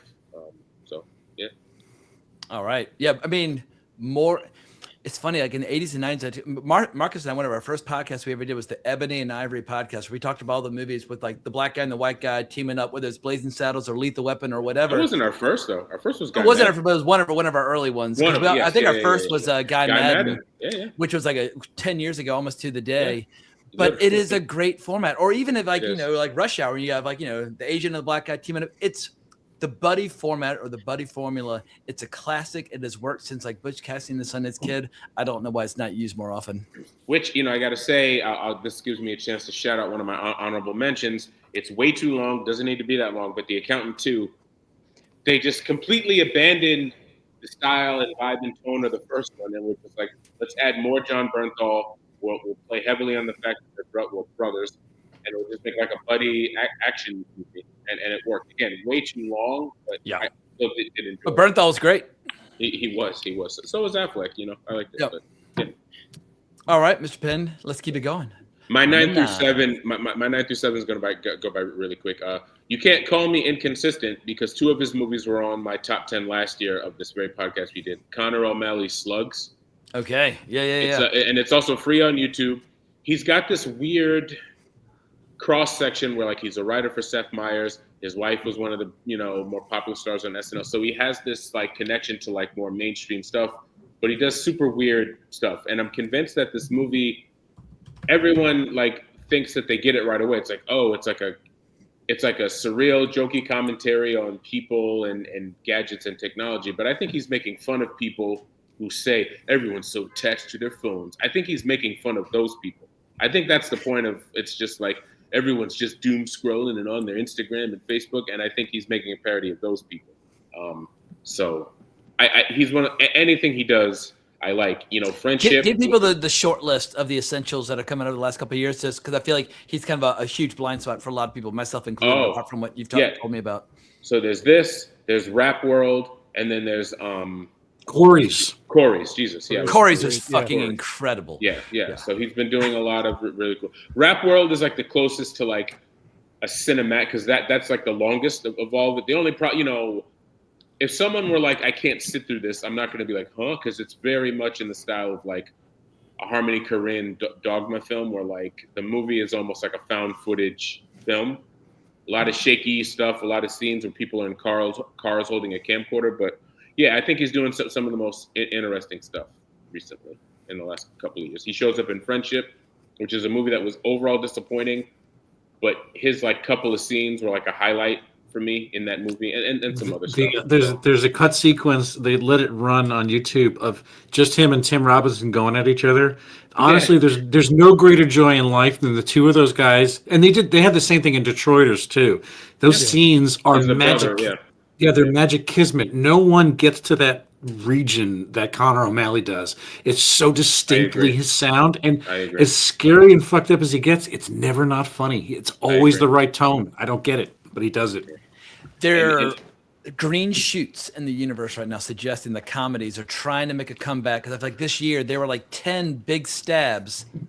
What do y'all think was the most successful attempt at bringing the comedy back? I don't want to spoil it, but my number 8, I'll just leave it at that. Don't spoil it. I feel like there are people who are trying to bring it back, and there are all these movies where I'm screaming about them, trying to get people to go so that they'll be hits, so we'll get more of them. But a movie like Friendship, I agree, it didn't get there. So I understand why Friendship wasn't a smash hit. But on paper, I loved everything about it. It just made me laugh like 3 times. And in order to be a comedy, you got to laugh Jamie, a lot. The big comedy you're thinking of, Jamie, that you're trying to point to, I think didn't get over the line for me at all. The one that everybody loved was a fucking failure for me. And if we get a chance, if we go to negative, I can go negative on Naked Gun, because I did not. Naked Gun's not on my list. God, it's been a long year. Holy cow! Yeah, it's been a long year, man. Jesus, it's been a long year. Well, I've got one comedy on my list, and I think it got 75% of the way there, which was enough in a year where there are so many attempts at comedy. So my number 9 is a little movie called Fackham Hall. Looks like my old pocket watch must have saved my life. I'm alive. Well, I have learned a very valuable lesson. Be careful where you point. So, as I said in my post about it, if Downton Abbey and Gosford Park got drunk and had a roll in the hay, the misshapen progeny might resemble Fackham Hall. It's half of a really, really funny movie, but I got to go to the New York premiere. I got to meet some of the writers. They couldn't have been nicer. They are desperately trying to bring the comedy out of extinction and back to the big screen. Nobody went to see this movie, but it made me laugh. And I didn't even know about it. The only reason I know about it is because you put it on my radar. Yeah. I hadn't heard anything about it. I just remember you were like, "Oh, I'm going to go see Fackham Hall." I'm like, "What's that?" And no one else was talking about it. No one else was talking about it. I mean, some of the jokes, you sort of say like, oh, "Okay, putting the mustache on." That's like Leslie Nielsen taking the wig off in Dracula Dead and loving it, or that who's on first. There's some jokes where you sort of say like, oh, okay, like I know where that comes from, but some of it's just so funny. Like when the sister runs off with the manure salesman. Yeah. Or just like all the casual discussions about incest. We have this couple, we have so much in common, like our grandparents, it's just like Anyway, I was giggling uproariously, and I feel like there's a fine tradition of British comedy dating back many, many centuries. Like, and it's just like it's time for everybody to remember. Audiences love to laugh, and also there's nothing better than being in a room full of people. Everybody's laughing because a comedy is funnier if you're in a room full of people. Like you go to a comedy club would not be as fun if you're by yourself, just watching all the comedians come up. It's a shared experience, and I feel like when people talk about the theatrical experience, one of the biggest examples of why the shared experience is valuable is a fucking comedy. But for whatever reason, in the 90s, something like 30% of all movies made, period, were comedies. We there were so many comedies being made, we could afford to be dilettantes and connoisseurs. Like, oh, I don't watch those comedies. I watch these comedies. Now I'm just like, give me any comedies, please. Just bring them back. I want them all. Oh. Yeah, Bill, you brought up the Naked Gun reboot. I thought Fackham Hall was so much better as far as that kind of like broad spoof gags in the background kind of movie. Like to me, the Naked Gun reboot just failed completely. But the bit with the snowman did have me rolling out of my seat. The bit with the snowman, when there's this like spells and incantations, and they bring the snowman to life, and they start having like orgies, and it turns into a slasher movie. But for like 5 minutes, it becomes like the best short film I've ever seen. That's very much like a Family Guy kind of a joke. Yeah. Have you seen the TV show Another Period with Natasha Leggero and Christina told me Hendrick? about it recently. That's why I do love that. Yeah, it's basically, if you like Fackham Hall, it's basically a whole TV show of that, those kinds of jokes. Gotcha. Yeah. Very nice. Well, hooray for comedies. But Mr. Scurry, I think we're at number 8. Lay it on me. Are we at number 9? Yeah, 8. Yeah. All right. This could divide the room again, but I'm going to put Superman on my list. Not because Superman? Not because it was a perfect movie, not because it was great, but because, Jesus, I forgot me and Martin podcast about we talked about this before. Yeah, we did this over in Wales with our buddies, but this was the Superman movie I wanted. I mean, it was not Zack Snyder. It pulled the character from the abyss, and I think it was a good beginning. I think it didn't do everything. It did way too many things. It did some of the things really well. It was maladroit at some of the other things. But I think just in terms of the basis of like what I was expecting from James Gunn taking over the character and casting this unknown guy, Corn Sweat. The only place I saw him was Pearl beforehand, and Rachel Brosnahan. Or I can't remember if it was Twister singular or Twisters plural. But he was in the new Twister movie. Okay, yeah, and Rachel Brosnahan, who had a career already with Maisel, and she was a known quantity to some degree. But and it's a very big James Gunn machine. There's just so many of these moving pieces. The Alan Tudyk of it all. I mean, there's just his wife being in it, and Nick Holt as Lex Luthor was great. I think it was a great performance. So like this movie wasn't. I don't know. It's like it wasn't as good as a number 8 movie would have been in previous years. However, I think there's just sort of an ecstasy over Superman being something again that it hasn't since Man of Steel 2014, and I was just kind of happy about that. Yeah, like I mean, again, it's kind of hard to argue a movie that has so many flaws. But in spite of those flaws, it kind of made me happy, and I'm not trying to convince, like, I don't think Sky liked it. I know Martin really was, like, really apathetic about it. But, I mean, me and John Arminio, kind of like with the bulwark of two guys who were arguing its fine points, not trying to win over anybody in terms of an argument, but saying that this is just something that made us happy about seeing Superman in this light again. And, yeah, I still feel that way about it. I'm glad he again, sticking the landing for me. I'm in a weird place where for the first like 44 years of my life, all I thought about were superheroes. But in 2025, I lost all interest in superheroes, and James Gunn's universe is brand new. And I'm already sick of it. I'm like, time to reboot the universe again. And so, yeah, I guess maybe I've read enough comics and I've seen enough superhero movies where maybe I just need to take a nice, long break. And I don't know what would get me back into superheroes. But James Gunn, as I just mentioned earlier with Mr. Kessler, when the Suicide Squad came out, it was probably my favorite superhero movie of the fucking last decade, if I've been really being honest about it, in terms of like my rabid like fanaticism for it. And when that first Superman trailer came out, I was like, slam dunk, $1 billion movie. This movie's gonna fucking rule. And then I tried watching it for a second time at home. I got to that first stupid argument in the apartment between Clark and Lois. I was like, we're done here, and I'm moving on, and I'm not going back. I want to say to that, I think superhero fatigue is a very real thing, but like, it's to the point where though, even a movie that's like, it's kind of good, like, if you say that, people think you think it's great and a masterpiece. It's like, no, that's not what I'm saying. It's just, I think so many stuff is out. I like Thunderbolts. I didn't love it. I don't think it's this amazing thing, but it's like, compared to like the other stuff that came out this year, it's like the Captain America movie was literally a Hulk sequel without Hulk. I wasn't crazy about the Superman movie. Fantastic Four, it took me like 3 watches to finish it. I'm not exaggerating. Whereas, Thunderbolts was just like ragtag. Let's get these like D-list characters together for them. And I thought it worked to me. But like, funnily enough, I remember wanting to go on Twitter and start like, man, I thought Julia Louis-Dreyfus was pretty good. And I saw everyone was like, God, she's awful. I was like, oh, never mind. It was one of those things like, oh, yeah, no, I thought she sucked too. Yeah, no, she was awful. I don't want to, it's like, oh, shit. What did I miss? But, anyway. All right, I'm about to defend somebody who gets a lot of heat online, but she deserves praise for saying this. Grace Randolph gets a lot of criticism, and a lot of it is deserved. However, she said something incredibly wise recently. She said, Hollywood got superhero fatigue before the audience did. And you can feel it in the movies where they're phoning them in. They don't give a fuck. They're not trying the way they used to. I was like, God damn, Grace, you are a shrieking harpy 99% of the time, but you have unexpected depth and wisdom on this topic because she loves superheroes. And even she can feel it, that Hollywood got the superhero fatigue before the audience did. Yeah.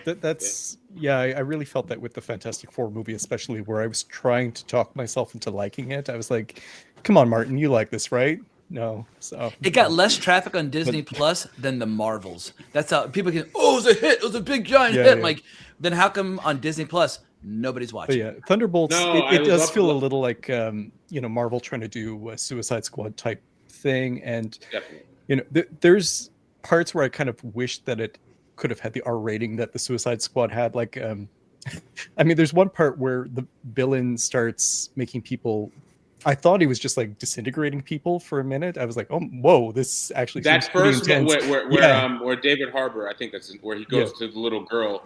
I literally was like, oh, they're really going for it. The movie flirted with getting good, and then they chickened out and they backed up. And Scurry will probably back me up on this, but there was a run on the Thunderbolts after, I can't remember what was the big company-wide crossover, but Warren Ellis wrote it and Mike Deodato Jr. drew it. It was a 12-issue arc on the Thunderbolts where I was like, this is as much fun as you can have while reading a comic book. And I was like waiting for the doors to open at the comic shop every Wednesday for the next issue to come out. And it was just so goddamn good. And when you see how cool the Thunderbolts can be, once again, the movie, to make the whole movie about group hugs and mental health at the end, I'm already over this modern trend of making movies about mental health. Moving on. I'm not going to even argue. No, fair. Also, why bring Olga Kurylenko back if you're going to give her that? If you're going to give her that treat, she's all over the poster. They even stretched her out in the trailer when she's in the movie for less time than the trailer exists. But anyway.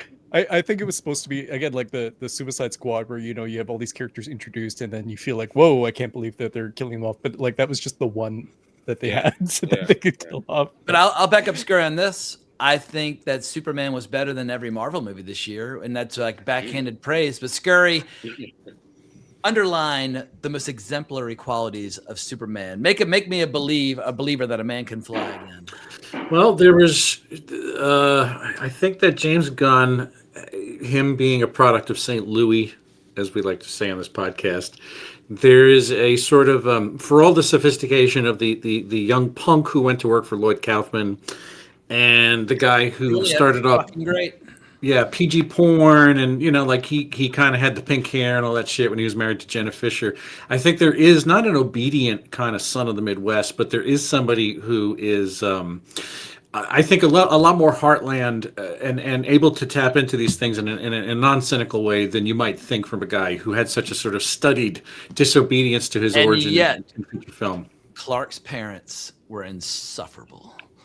That didn't get me, man. I really like Pruitt Taylor Vince, and so I was just happy to see him. I thought, like, give me this. To me, was closer to Glenn Ford than Kevin Costner. Like, Pruitt Taylor Vince is a good actor to me. He could sell it, and I didn't think that they were like hicking it up or rednecking it up. That didn't strike me. Then again, I don't have redneck sensitivity to poke, so I mean, I'm not the need right a little more audience for that. rouge in you, yeah.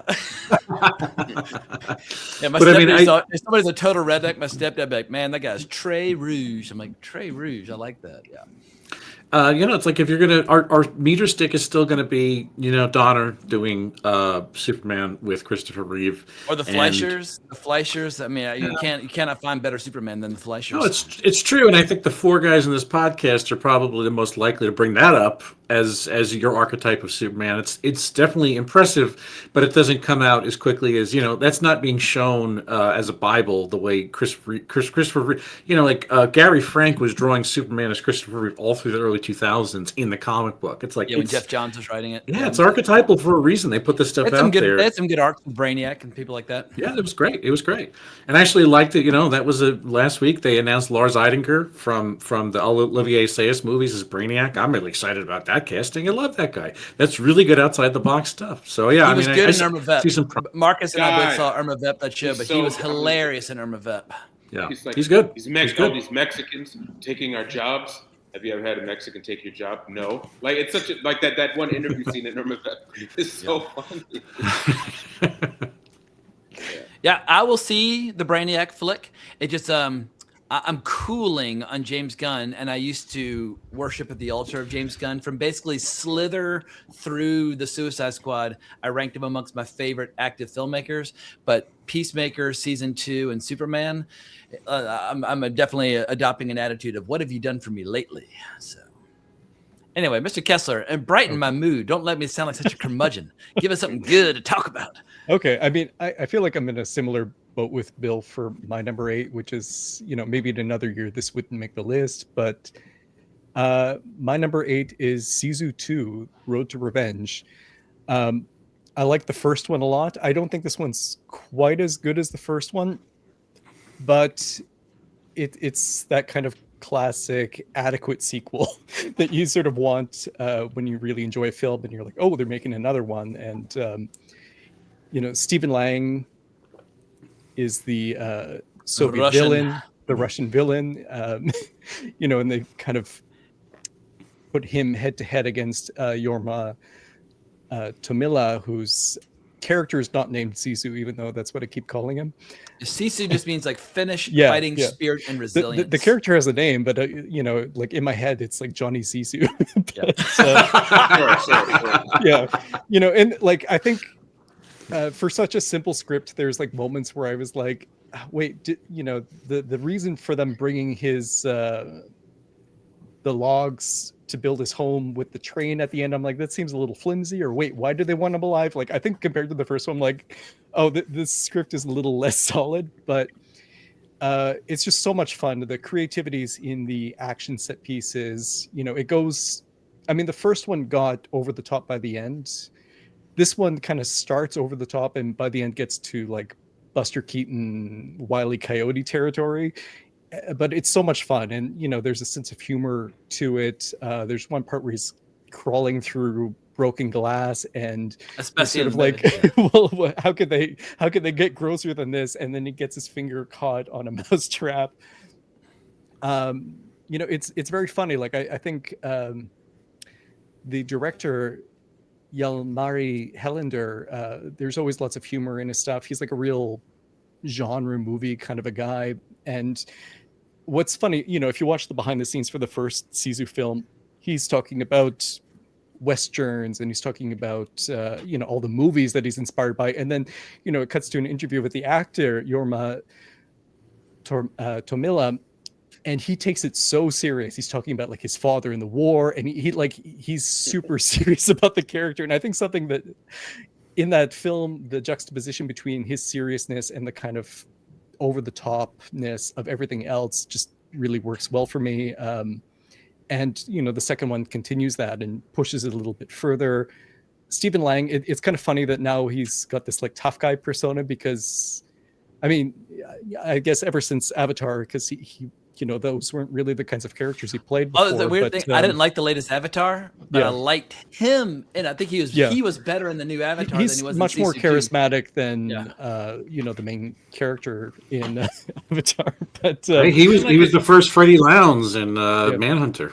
Yeah, that's what I was gonna say. Like these last 15 years, he's like he's totally embraced the like menacing or intimidating like older guy.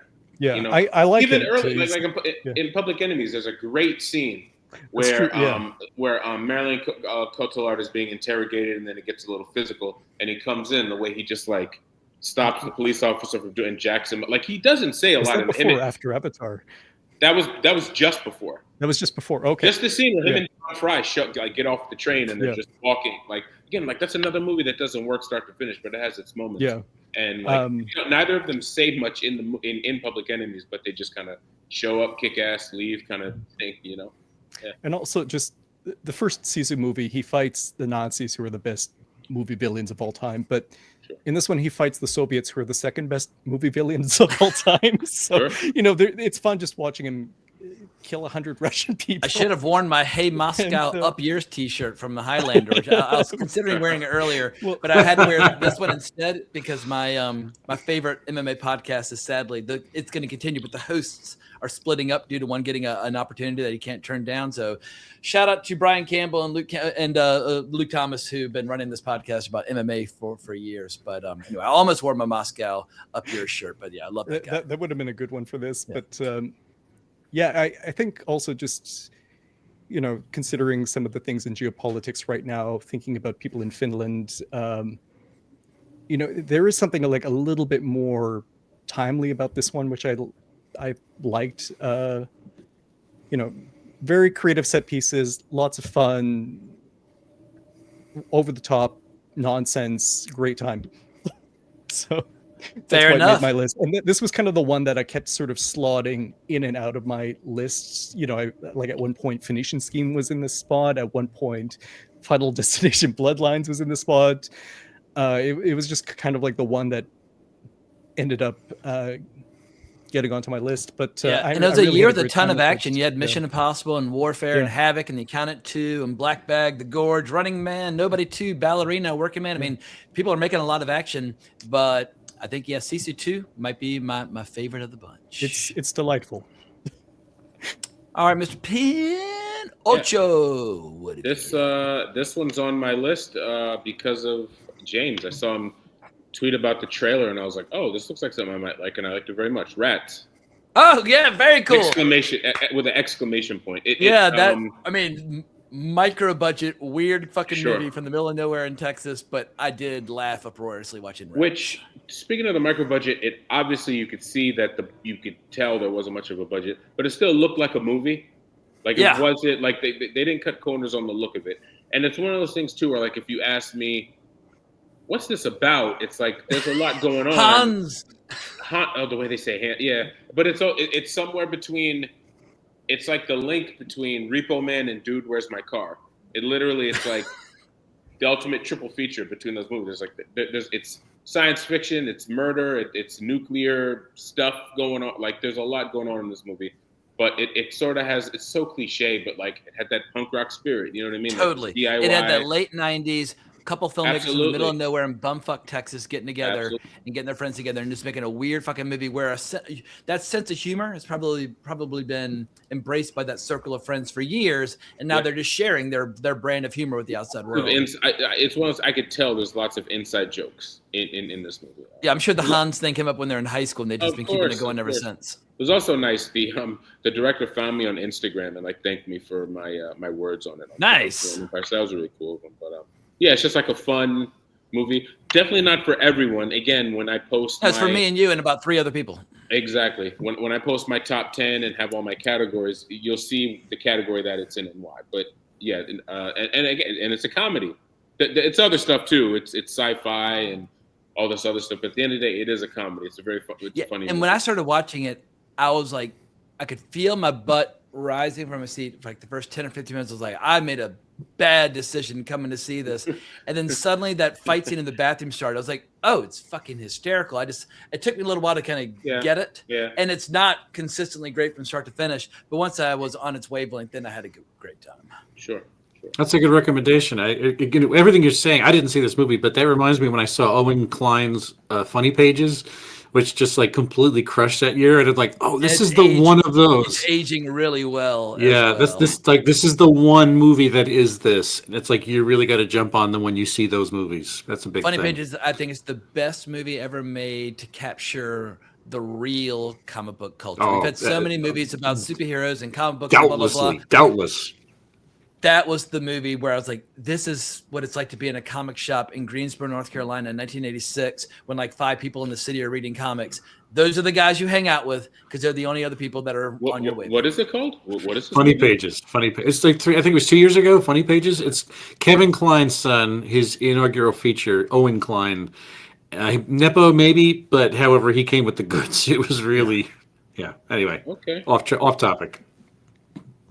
Okay, well, my number 8 is gonna be. Let me get to my list. I've forgotten. Oh, Train Dreams. Already did it. So moving on. Number 7 for Mr. Scurry. Number 7. One battle after another. All right. Now we talked a lot of shit earlier. Yes. Now's your time to tell us to fuck off and make the case. Positive attitude. Only Give fair. it to us. Only fair. All right, look, this movie, I appreciate a few things. Now, like you say about his work, actually including The Master, the Master and Inherent Vice, pretty much everything after Magnolia. I mean, I guess everything after Punch Drunk, has been sort of cinder block heavy, dense material. Even Licorice Pizza, which was a little lighter, is still kind of heavy. But this movie, to me, was the closest thing to that territory of Punch Drunk, where it's like PT just going out to make a movie. This whole project kind of just works on one level, which I really enjoy. He wasn't trying to tell like how crazy dense and intricate Phantom Thread is. And again, not a movie I did not enjoy it, but it's like I have never been inclined to go back and watch it again. But this is just cinema. This is like Looney Tunes Chuck Jones shit from beginning to end, where it's a chase scene. It has, to me, more outright comedy than he's had since he hired Adam Sandler. I think Leo satisfied the brief. He sort of fulfilled the idea of what this ridiculous character was of Bob. Ghetto Pat was supposed to be. The final sequence, I mean, if for any other reason I'd recommend this movie, the way that he shot that rolling hills car chase is so hypnotic, and Definitely the best sequence of the movie. Everybody kept calling it a chase scene. I was like, it's not really a chase scene, but it's fascinating to look at. Yeah, I mean, there's so many. Just going back and listening to people talk about small details, like the camera is not locked down. The camera has a wiggle to it, and so the road is actually vibrating the camera as the focus depth is changing as it just goes up and down. I mean, that's almost enough alone to recommend the movie. But I really locked into watching younger people find this movie, and I wasn't prepared. I think it was about 2 weeks after it came out. All of a sudden, on like Blue Sky and Twitter, I saw people who were around 25 to 30 years old alighting on this.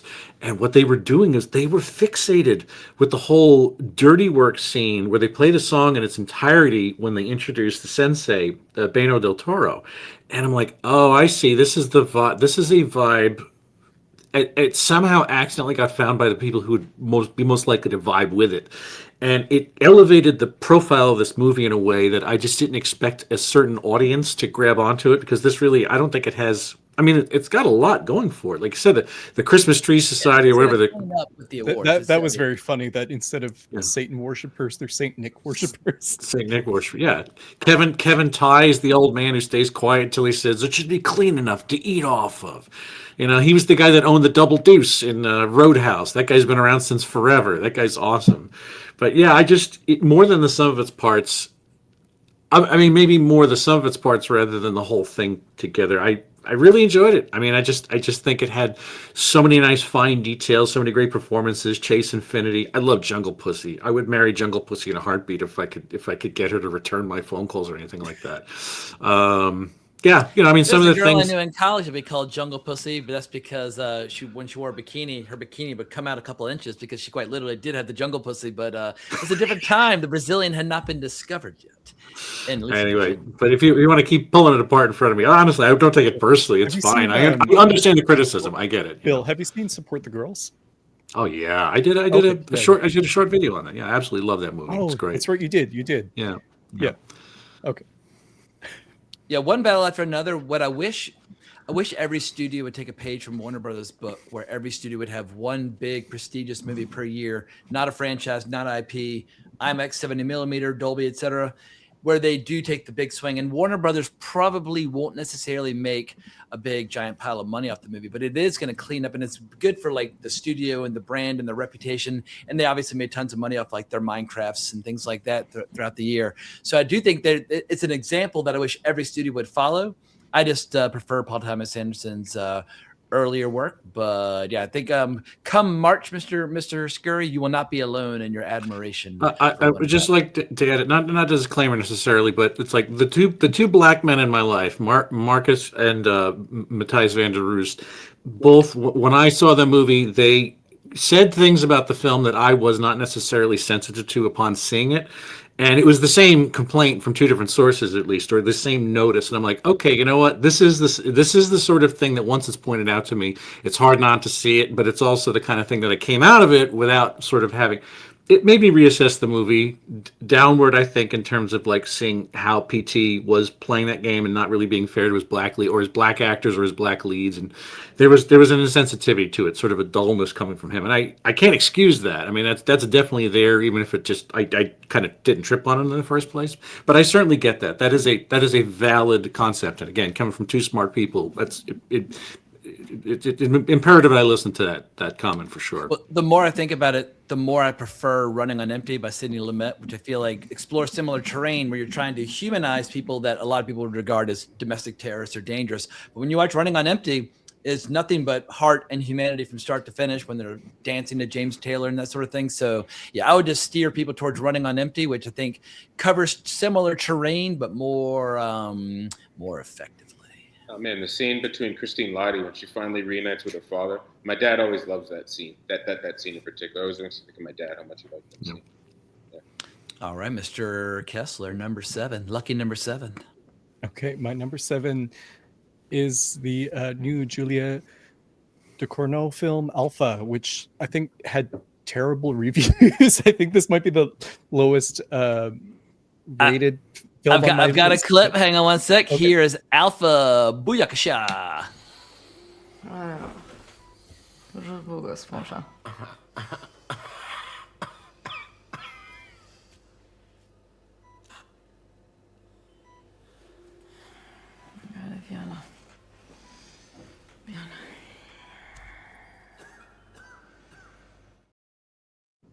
I didn't even know it came out, but the clip made me want to watch it. I had no idea. I love her. That's nuts. That's wild. Yeah, has it come out theatrically in the U.S. or just festivals? I think it's come out theatrically in Europe, and I don't know if it's going to get a theatrical release over here. All right, well, give us the bullish case for it. Oh gosh, so it's I would say like it's not like Titane where there's something that throws you a curveball every 10 minutes or so. It's much more of a mood piece. It's like her Only God Forgives or something like that, where it's all about pulling you into this mood of sickness and despair and addiction and all these sad things. You have a girl who's gotten a tattoo that gets infected, which is maybe connected to this plague that's spreading that her mother, who's a doctor, is dealing with, where people turn into marble. They sort of turn into stone and crumble away. And her mother's played by Golshifteh Farahani. Since we're talking about Persian cinema earlier, I don't think she's ever going back, but if folks want to see some good Iranian cinema, they should check out the Pear Tree, which I think was her first film role, and it's by Dariush Merjoui, who I think it was last year he and his wife were murdered, but he had a lot of great films, and she's in that. I've had a crush on Golshifteh Farahani since Body of Lies, so it's been a minute, but she's also in some like pretty bad films. Also this year I saw her in that terrible William Tell movie. I'm like, you need better roles. So I really enjoyed seeing her showcased in this film where she's, struggling with, a daughter who has problems with this plague, with a brother character who's an addict, who's maybe suicidal. and all these things around her because she cares just kind of drag her into this awful mood. And I really liked the vibe of this film. I liked the moodiness of it. Does anybody fuck a car like into town? No, and I would say, like, for people who are kind of saying, "Oh, she's the next David Cronenberg," kind of a thing. This one's way less David Cronenberg-y. But we still have Cronenberg. He had a movie I know. I'm just saying, people were saying that about Titane when it came out. They were like, and he likes her too. He liked Titane, which is so a lot of times people, and I understand. This is coming from me. A lot of movies are just like references and collages, these days. But when people kind of shit on Julia Ducournau, it's kind of like, well, the guy that she's compared to, unlike like John Carpenter in The Substance, when he's like, don't fucking say my name in association with that movie. David Cronenberg, I mean, almost word for word. David Cronenberg is like, I like this movie. I like her. Like, he's very nice old man, whereas John Carpenter still has that fire. I mean, he'll still put that scene in Crimes of the Future with the ears, where it feels like him kind of criticizing a lot of his imitators. But I think, like, in public, he's been nothing but cordial to a lot of the people who are kind of doing things in his. So a lot of people are discovering his movies vein, now, thanks to the next generation of imitators who love and adore his work, and they're like, oh, they like Cronenberg. Maybe I should go back and watch The Brood, etc., and so forth. But I would say, for people expecting this to be another Titane, they might be disappointed. But for people who just want something that feels like it kind of captures a certain despair and, pulls you into this strange space. And, there's still elements of melodrama in it. But, at the end, it's like apocalyptic, what you're pulled into. And, it feels personal. It feels grand at the same time. I like this film a lot, and I don't know, maybe other people who see it will be kinder to it than some of the reviews I've seen. Alrighty. Mr. Pinn, lucky number 7. This is another sort of like Midwestern-based, inside jokey, small-budget film, but Volcani Zadora. I'm a big Joel Petrakis fan. For those who aren't, give us the premise. It's the first time I'm hearing about it. Oh man, yeah, it actually stars Joel Petrakis and his most used actor in almost all of his films, except for Alchemist Cookbook, Josh Burgess. It's these two friends that make a pact to go out in the middle of nowhere and commit suicide, but the device that they use messes up, and only one of them dies, and the other guy sort of is just like, oh well, I didn't die. Maybe I'll just kind of live now. With an accident, and I was never going to kill myself. And then, and just as far as like spoilers go, this is really it's not even the first half of the movie. There's a whole other section of the movie where he's kind of living in guilt, but it's also like maybe it was a sign that I wasn't supposed to die. And and the guy, his friend who does go through with it, he left behind a family, so it's this other guy who's still left alive, and he's kind of like stalking his family from afar, like, oh man, he left behind a kid, right? You know what I mean? But, no, he's made this. Joel Petrakis. He made Buzzard, 8, Relaxer, Alchemist Cookbook. He's a director that I love. These last few years, I've dedicated so much of Inland Empire to like his films. He's another like, where's all his? He might be one of the only filmmakers.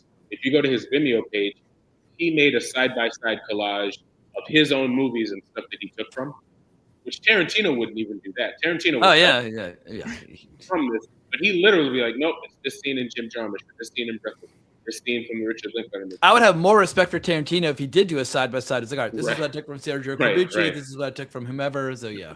And I kind of, he left Twitter, but when he was active on Twitter, he was like, he's a really nice guy, and I remember I would DM him and be like, am I onto something with this? And he'd be like, no, you nailed it. And then he was like, have you ever been to my Vimeo page? Because I made my own sort of side-by-side with my movies. Like, and then, I found my Messiah. That, like, our time of side-by-side, acolytes has swelled to include ranks of 2. And I sent him stuff, and he was just like, holy shit, you're right. I meant to add that into my collage, or I never thought about that. And like, he kind of like co-signed a lot of stuff that's on Finland Empire, so it kind of made me feel like, all right, well, I'm onto something if I went directly to the source. So, and also, what's a big, going back to like references and homages, the whole first half of this movie, it's literally, he said, one of the quotes in his press run was like, I wanted to make my own version of Jerry, Gus Van Sant's Jerry. Mm-hmm. Like the whole first half of the film, well, less than first half, it's literally like not a lot of talking, two friends walking in the desert or just kind of getting lost. And then just like in Jerry, one of them dies, one of them lives. And then, but this is almost like, what if Jerry had like another hour after Matt Damon gets out of the car and he goes on to live his life? So yeah, we got a new Gus Van Sant right around the corner, like in a week or two. It's coming. Sure. Marcus, this sounds like one of your Rick Alversons again. You know, those guys I couldn't quite follow. Oh, sure, sure. Well, to be fair, this has a little more. This one's a little more less kind of like. I think Rick Alverson's like a not happy person, even though in real life he's super nice, and his films are so negatively criticized that when I told him I was Pinland Empire, he was like, "Get the fuck out of here, you!" And I was like, because like he's probably one of the few places where like, oh hey, someone said something nice about your movies. I'm almost certain that's why he reacted the way he reacted when I met him. But to be fair, that actually I think that's a good comparison though at the same time. Whereas Rick Alverson is a lot more dreary. Whereas even the plot that I laid out, there's still humor. Like this is a dark comedy, just so you know. It's very heavy, but it's all of his movies have a lot of humor in it. So, all right. Well, I'll be brief about my number 7. I think it's 2/3 of a great movie. It's 1/3 of a movie that I hate. However, I have to be honest. When I see a movie twice in the theater, which is rare, there are only a couple of movies where I saw twice in the theater this year, and I went back with some family members. Even if I was very vocally critical of it, if I'm willing to see it again, no matter what I say, it doesn't matter because I'm still back in the theater watching it a second time. So I'm going with Weapons for number 7. I hate the villain. I think she's a total buffoon and a clown, and it doesn't work for me at all. But for like the first 2/3 of the movie, I was on the edge of my seat, totally glued to the flick. So Zach Kreger, yeah, he's one of the few people out there who knows how to turn 38 million into like 380 million, which is like a lost art form in Hollywood, making a modestly scaled movie and having disproportionate returns. Now you make a $400 million movie and you hope that you don't lose, but so much money for the studio. And I think he's got chops. So Weapons, I said some very harsh things about it when it came out, but I did go back, so I have to call my own bullshit. I thought it was a big ramp up from Barbarian, which I was one of the lone holdouts. I just did not like that movie. You and I can hug it out when we got for cigars on Tuesday, because I also dislike Barbarian. It was a botch job to me. I guess I didn't know what to expect. We just were like, me and my wife, do you want to watch something? And I was like, oh, like there were a couple of things. And I was like, I guess because I knew zero about it. I like the first third of that. I like the first 2/3 of Weapons. So hopefully by the time he gets to his Resident Evil movie, I will like the entire movie. You never know. See, but my worry is it's like a Resident Evil. I don't know if it's like. Yeah, I don't want that either, Marcus. Yep. I wasn't crazy about Weapons at all, but I still would see what he's going to do next. But now that I know it's like, oh, I want like another maybe. The only thing I'll say in defense is that he's basing it on the games, which haven't really been tackled yet. But Mr. Kessler has probably stronger feelings about Resident Evil than anyone else. And he might even be discussing that star and director later in the video, just a small spoiler alert. But let's get into Mr. Scurry's number 6. Very happy to announce Darren Aronofsky's Caught Stealing, which every year, last year my number 1 was Anora, and not just because it had a great performance, but because it was it had a severe case of arthritis. It was the Into the Night movie about New York City, and I actually have 2 of those on my list. Like my number 2 is also going to harken back to this as well. But I like, Aronofsky speaks the language. He came up here. He shot this in New York. Like I'm sure there's a lot of sweetening the image, but it's like I'll take a chase scene by the Unisphere in Flushing, Corona, Queens, out in Flushing Meadows Park. You give me as much of that shit as you want. You give me, who was it? It was D'Onofrio and. Schreiber. Yeah, playing the 2 Hasids, man. I love that shit. With Carol Kane as their mother. Yeah, just putting out the soup, and she's speaking Yiddish the whole time. I'll take it. I'll take as much of that as you got. And have not been as much as I've enjoyed the movies that Butler's been in. I've kind of been waiting to like, oh, so where is he though? Like, what is he? You know, he can do all these things, but it's like between Elvis and whatever the fuck else. And his thing in Eddington was completely superfluous. I'd have no idea why he was in Eddington. I agree completely. I liked Eddington, but you could have removed him and Emma Stone entirely and it would have been fine. Yeah, but him and Zoe Kravitz, it's like that's a sexy combination, and what happens to them is great. This has real stakes, real danger. It looks like fucking New York, man. I mean, it looks like 1997 New York. More importantly, yeah. Between playing Mike and the Mad Dog on the radio, I love that shit. I was watching this with Matthias, and it's like having to explain to a Dutch guy who Mike and the Mad Dog is. It's like, don't worry about it. I'll explain it to you later. It's really not important. But I thought it was his best flick since Black Swan. I've really disliked a lot of his recent movies, like Mother and The Whale, and I'm just like, dude, fuck off. But I did enjoy Caught Stealing. It was briefly in my top 10. Now it's in my honorable mentions, but I'm right there with you. I like the source material. I like the vibe. I like the energy. I like the ensemble cast. I had a good time with Caught Stealing. You know, like a New York Jewish director making a love letter to cities and synthesizing the pieces. It's like, I want to see James Gray do this next. It's like these guys who really came up in the terroir, who know this, and I think have just sort of gotten their heads way up their asses. They're just so colonic about this. It's like, this is a great way to just refresh a career. Just smack your cheeks a little bit with a skin brace or aftershave and kind of get back in the game refreshed. And I really liked Aronofsky erring on the side of this. But Dunn getting back into the world of After Hours. Yeah. In there, maybe. Yes. It's I didn't even realize that was Griffin Dunn at first. Yeah, like I was like, oh, that's Griffin. Well, it's been 40 years since After Hours, so yeah. I mean, you know, I did. Bad Bunny's not an actor, but I certainly didn't mind him in this. I thought he was fine in this. There's just a lot to like about it, and again, it was a buffet where every scene kind of reconstituted itself into something else fun. That Aronofsky never like lost the idea of doing fun or something fun or cinematic or twisting with each scene, and no one else cared about it, but I liked it.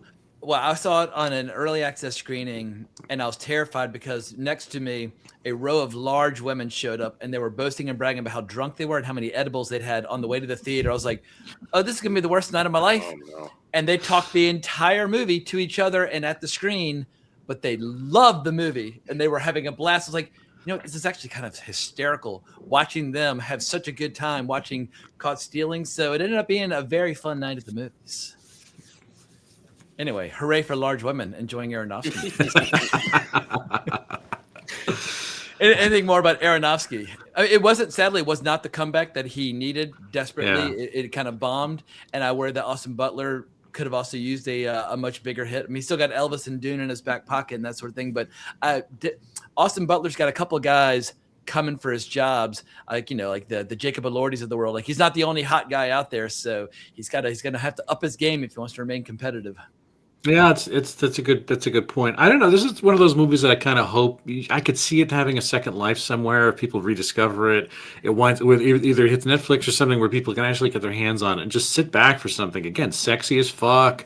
It's got the baseball angle to it. It's got the Mets thing, the kidney thing in there too. Just like Marcus said, it's a buffet. There's like shit on every single page. You just want to keep reading this thing all. And it's part of a trilogy of books, but sadly the rest will not get adapted. That's too bad. It's funny. Yeah. I saw that scene when my scar was fresh. So like, I was like, oh man, this hit home. Yeah, it gave me the heebie-jeebies when after those guys fuck him up in the hallway. That got to me.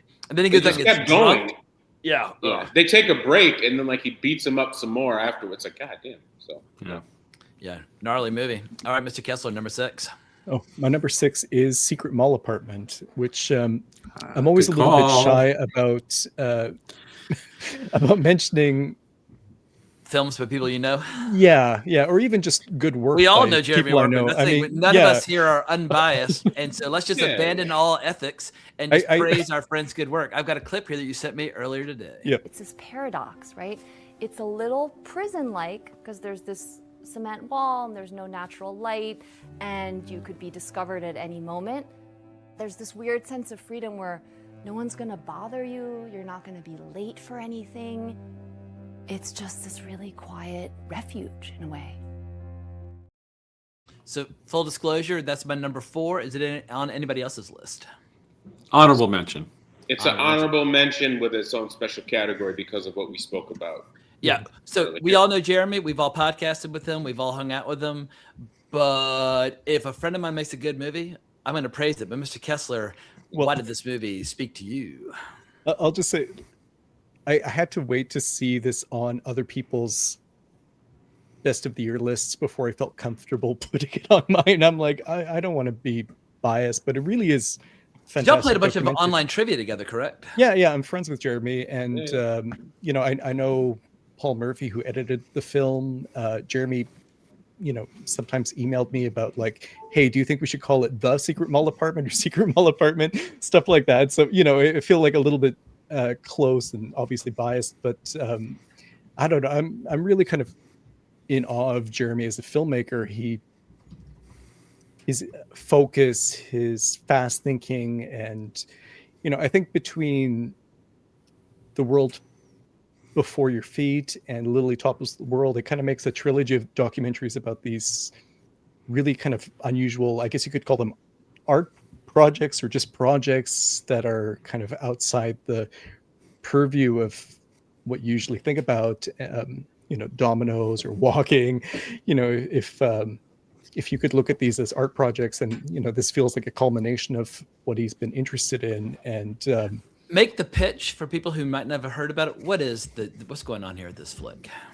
Well, it's about people who make an apartment in a mall that's a secret, and they live there without anyone knowing. They even get mail delivered there, and you know, you can see in the clip it's a recreation, but you know, it's telling this really fascinating story about this secret mall apartment, and, you know, it's very engrossing. There's lots of footage from the time when people were living in there, and you know, the way it tells the story is very captivating. It just kind of comes at you rapid fire, and it's great. Like I really think Jeremy is one of the best documentary filmmakers working today. I feel lucky to know him, and he happens to be really cool and knows a lot about movies. But he's also wildly prolific. I first met him right after he made Magical Universe, and he came on Wrong Reel.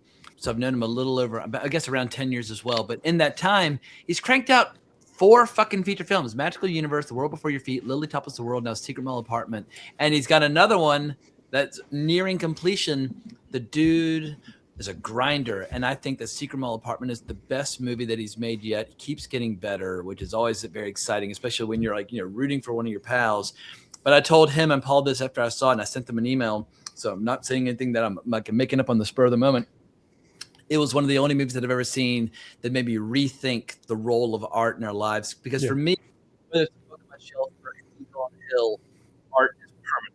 And you know, there's the canon, there's established classics, you worship them, and maybe if you're lucky, one day you'll enter those hallowed halls. But this was the first movie with me. Your mic sounds off. Yeah, I'm sorry. Your audio cut out for a second. No, it didn't cut out. It was just like baffled. Yeah, it was baffled. Oh, anyway, you're fine now. You're fine now. I will repeat what I said just in case the good part got cut out. It's the first movie in a long time which makes you rethink the role of art in terms of like permanence versus non-permanence or impermanence, where I've always thought of art as like a Blu-ray on my shelf or a cathedral on the hill. But sometimes art can just be a sandcastle that's going to last a couple hours and it's going to go away. And the most bone-chilling and eerie sequence of the movie, and Scurry and I interviewed Paul Murphy and Jeremy Workman on this channel about it, is when they show some footage of an exhibit that this artist created down like in the sewers below, was it Providence or Boston, or which city was it where they had all this like kind of suspended disembodied bodies? Yeah, I think it's Providence. Yeah, Providence.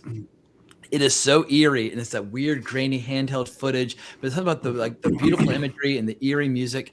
I was just enthralled, and I got to meet the artist at the after party after their School of Visual Arts screening at the end. I can't remember which festival it was. Anyway, Jeremy threw a big after party, hung out Chico Lia the whole night, drank a bunch of margaritas, and right as I was going completely cross-eyed and like, you know, just babbling nonsense, I met the star of the movie. I was like, dude, you're so cool. But in any case, love Secret Mall Apartment. This is also one of those movies that I saw twice this past year. So, Jeremy, huge high five, and I hope that the best is yet to come. Anything else, Mr. Kessler, about Secret Mall Apartment? Because I feel like you could have maybe been one of these characters, like, you know, debating the role of art in our lives and that thing. Like, you know. I might be someday. Who knows?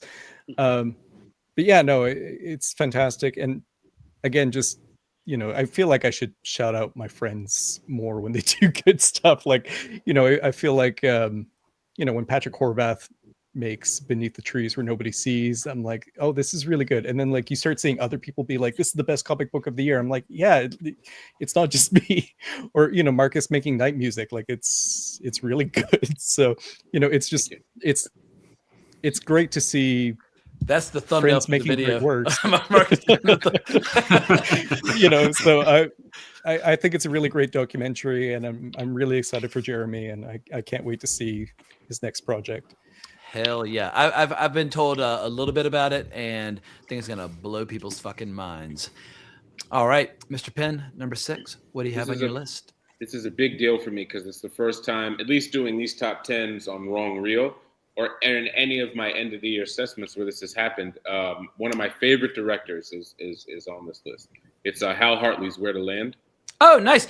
I'm an associate producer on it. Toot my own horn here for a second. Oh, nice. I was a contributor to the Kickstarter. I didn't get anything that I was supposed to get, but I'll leave it alone. It's fine. I know I really didn't, but it's fine. This movie's really, it's definitely getting the band back together in a mini way, because it's not like Ned Rifle where he got almost everybody, at least the ones who are alive. But this one, he got his top folks. He got Robert John Burke, Bill Sage is the star, and Edie Falco. Even he changed his name to King. And Mustafa. Robert John Burke is either turning into Moose Matson or Moose Matson's turning into Robert John Burke. But sure, that's the scenes early on when he's like showing how to get trash down out of trees. I was like, the mighty Moose. Yeah. He even brings along a second generation regular. He changed. I forgot but his name now is King Mustafa. He legally changed it. He's the guy from Chasing Amy, the gay black. Oh, gotcha. Yeah. He's in a lot of Hartley's early shorts. He's in Amateur. He shows up in Flirt, and I didn't recognize him. And then I was looking at the cast, and I was like, who the hell? Well, there's only one black guy. It had to. Well, there's two black, but I guess it's him. And it's like, oh yeah. But the premise is also very funny. It's just like this semi-successful director who is just getting his affairs in order for later in life. He's in his mid-50s. Nothing's wrong, but through just mishaps and miscommunications, people around him are like, why is he putting together a will? Why is he leaving? Why is he doing this? And then everyone around him assumes that he's going to die when there's literally nothing wrong. But they don't even express it to him until the very end. They're all trying to work around him and figure out what's going on without going to him directly. And he just wants to do something different, and he wants to work in a cemetery. And it definitely has the Hartley style. It's interesting seeing actors he's worked with since the 80s just jump right back into it and are just able to do that kind of they are. It's like style, making love to somebody that you've been intimate with for a very, very long time. You Right. know their rhythms. And Right. Bill Sage hasn't lost a step. And you and I got lucky enough to record them a few times. I think through you, we arranged to meet with him for German sausages when I had a few beers. So we ended up doing a podcast about his career, and then we did a podcast about Michael Parks after Michael Parks died because he wanted to do it. He asked about you recently. He wants to hang out again because I just had to text him. I was like, I really like this movie. Let me make room in my busy schedule to hang out with Bill. I was even transparent. I was just like, I wanted to, I was worried maybe it's, you know what I mean? But then I thought back. It's like, well, no, I like Ned Rifle. So it's just been 11 years since he's made a feature. And a lot of my favorites have been from Lynn Ramsey to, I don't want to list everybody, but a lot of my favorites have been letting me down a lot recently, so it's like he didn't. So no, I said precisely the same thing to Hal Hartley. I took Adam Rakoff as my date for the cast and crew screening. I wasn't on the crew. I was a backer, but I backed enough to get the credit. But I was like, dude, keep making these campaigns, and we'll keep backing them. Keep making them, but please, make more movies. But I have a bad habit of coming on really strong. I've met Hal Hartley on 2 occasions, and on both occasions, I think he wanted to run Screaming for the Hills, where I come on really, really strong because I fucking adore his movies. And he's a very kind of soft-spoken, kind of chill guy, and I'm not soft-spoken or chill. But a gentle giant also, he's really tall. Yeah, he's huge. Yeah, my only association with him was I went to go see, it was a Jem Cohen film that IFC was screening, and Jim Jarmusch was co-hosting it with him. And Hal Hartley came just to watch. And I saw Hal and Jim from afar. They went up and embraced each other it's been a long time. I could kind of overhear what they were saying. And I was like, this is my opportunity. And I went to try to get a picture with both of them. But he sort of just kind of like calmly went to the side, and I was like, dude, can I get a picture? And my friend was with me, and I went and I turned to, and I thought Hal Hartley would be there, and he wasn't. He just like moved. Like fucking Batman. Come over. No, seriously. But I was just like, hey, a picture with Jim Jarmusch is, but honestly, for me, I wanted to have both of, like, I wanted to kind of, but if someone were to say, what is New York independent cinema, like, circa 1989, 1990, 1991, those two guys are going to be, toward the top of the list. And just when I discovered Hal Hartley, first one I saw in the theater was Henry Fool, and I just went back and watched everything, and he's just been giving me joy ever since. So, well, I was going to say with Henry, I think this goes to a deeper thing because he's from Long Island, and the first 3 of his movies were set on Long Island. There's this thing I've been having this Unbelievable Truth, Trust, and Simple Men. And Simple Men. Although Simple Men was shot in Texas, but it's supposed to be Long Island. But there's this thing where like Westchester people, Long Island people, apparently they're not allowed to call themselves New Yorkers. Like people from the 5 boroughs are like, Mount Vernon, Yonkers, Long Island. They're from New York, but they're not New Yorkers. And that kind of bothers me. But it's like, I think at this point, Hal Hartley's one of the great New York directors because only his first 3 films are Long Island. But in terms of the city, just about everything else, he's made his Queens trilogy. He has a couple movies that are set on, on Manhattan. He's done movies in the city. And I think at this point, he's up there with any of the other great, at least modern New York directors. I'm not going to talk about maybe like like Abel Ferrara, Spike Lee. Like there's certain people. Woody Allen, shit. I at least I think so. So, yeah. And who knows? Maybe if he continues to make movies that I want to watch, Josh Safdie. So, but we'll go back to like that book is still being written. He's still got many chapters to go. Well, just to bring the number 6 era to a close before we take a quick pee break, because I'm fucking dying here. And I've got another Warner Brothers movie, which I did see twice in the theaters. Once again, while I had some criticisms of the movie, you got to be honest about what you're actually backing with your butt and your dollars. And I had to take my little brother back to see this movie in IMAX 70mm. I've got Sinners at number 6, which is the only big budget studio movie that I've got in my top 10. And you got number 3. Gotcha. Well, I enjoyed the blues. I enjoyed the vampires. I enjoyed Michael B. Jordan. I enjoyed. It's the only movie soundtrack that I've bought.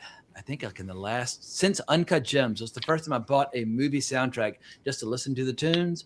And sure, we can debate the pros and cons. But Mr. Scurry, what do you think of Sinners?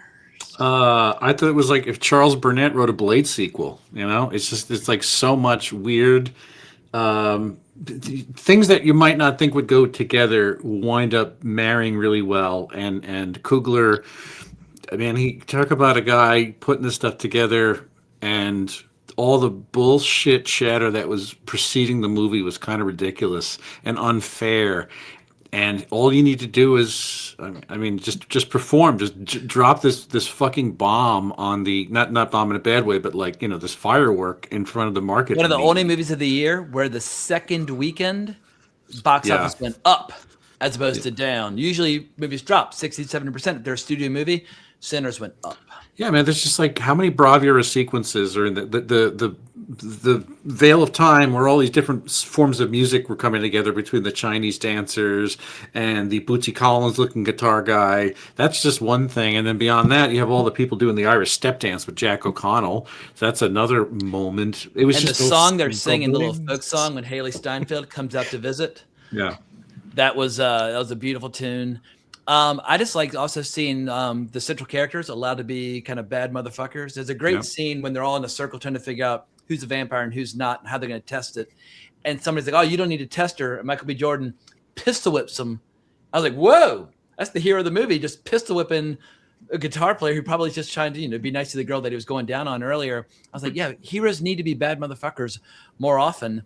Mr. Kessler, Mr. Pinn, are Scurry and I flying solo in this, or what are y'all's feelings on Sinners?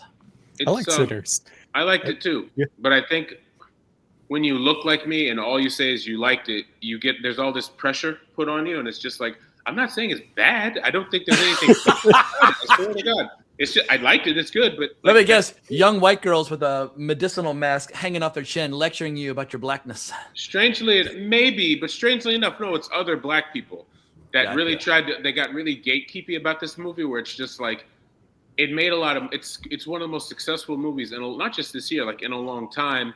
But then they get like weird and territorial when other people like it, and it's like, well, wait, what are we doing? Like, do you want it to be a success, or do you not want people to know about it and like it? Like, make up your mind. Like, what are we doing? You know? But outside of all the extracurricular stuff, yeah, like I thought, I'm convinced that there's really bad decisions made in the movie so that the screen can be yelled at, which is what I did. Like, my wife for Mother's Day, after we did the day stuff with our son, she wanted to go see Sinners, so we went and saw it in a full crowded theater. And it was like, I joked at my wife, like, I would have been one of the people to die first. Because when the Asian woman's like, come on in, you motherfuckers, I would have been like, what the fuck are you doing? And then I would have been more mad at her. Like, immediately I would have died, because it's like, what? You know what I mean? Or like, it would have been, then go with your husband. Don't screw us over. Like, I'm fine staying in here for overnight. Yeah, for like 2 more hours because the sun's coming. Exactly. Yeah. It's like, Jesus. And also at this point, he would have went and got her anyway. But I thought like it was going to be a big setup where he knows that the KKK are going to show up, and I thought he was going to, Michael B. Jordan, one of his characters, was going to make a plan to pit the vampires and the KKK against each other, or do something like that'd been a better I think. All right, like my one big critique is that the KKK bit at the very end does feel tacked on, or was kind of forgotten. It's like, why are you showing up at a bar at 8 a.m. when everybody's gone home? You should have shown up in the middle of the night and fought the vampires. Sure. It looked great. It sounded great. Excellent performances. I think especially Delroy Lindo was if he gets like an Oscar nomination, like that's cool.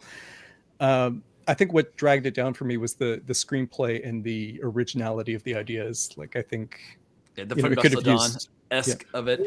My dad an interesting review where he's like, why did the vampires have to show up? He's like, I was just enjoying the blues movie. I was like, yeah, but you like blues, but he just wanted to see a cool juke joint movie, and he thought the vampires were ridiculous. So my pushback to that though was like, Demon Knight came out before From Dusk Till Dawn, and the whole thing with the brothers, and like there's clearly parallels from Dusk Till Dawn, but it's like, if you're gonna compare it to like the black filmmaker that did it kind of first. Alamo Drafthouse did call out Demon Knight, but Alamo Drafthouse to get like the reels before the movie starts. So I saw it first at the Alamo Drafthouse in downtown Brooklyn on their big 70mm screen. Then I saw it at the AMC in Lincoln Square.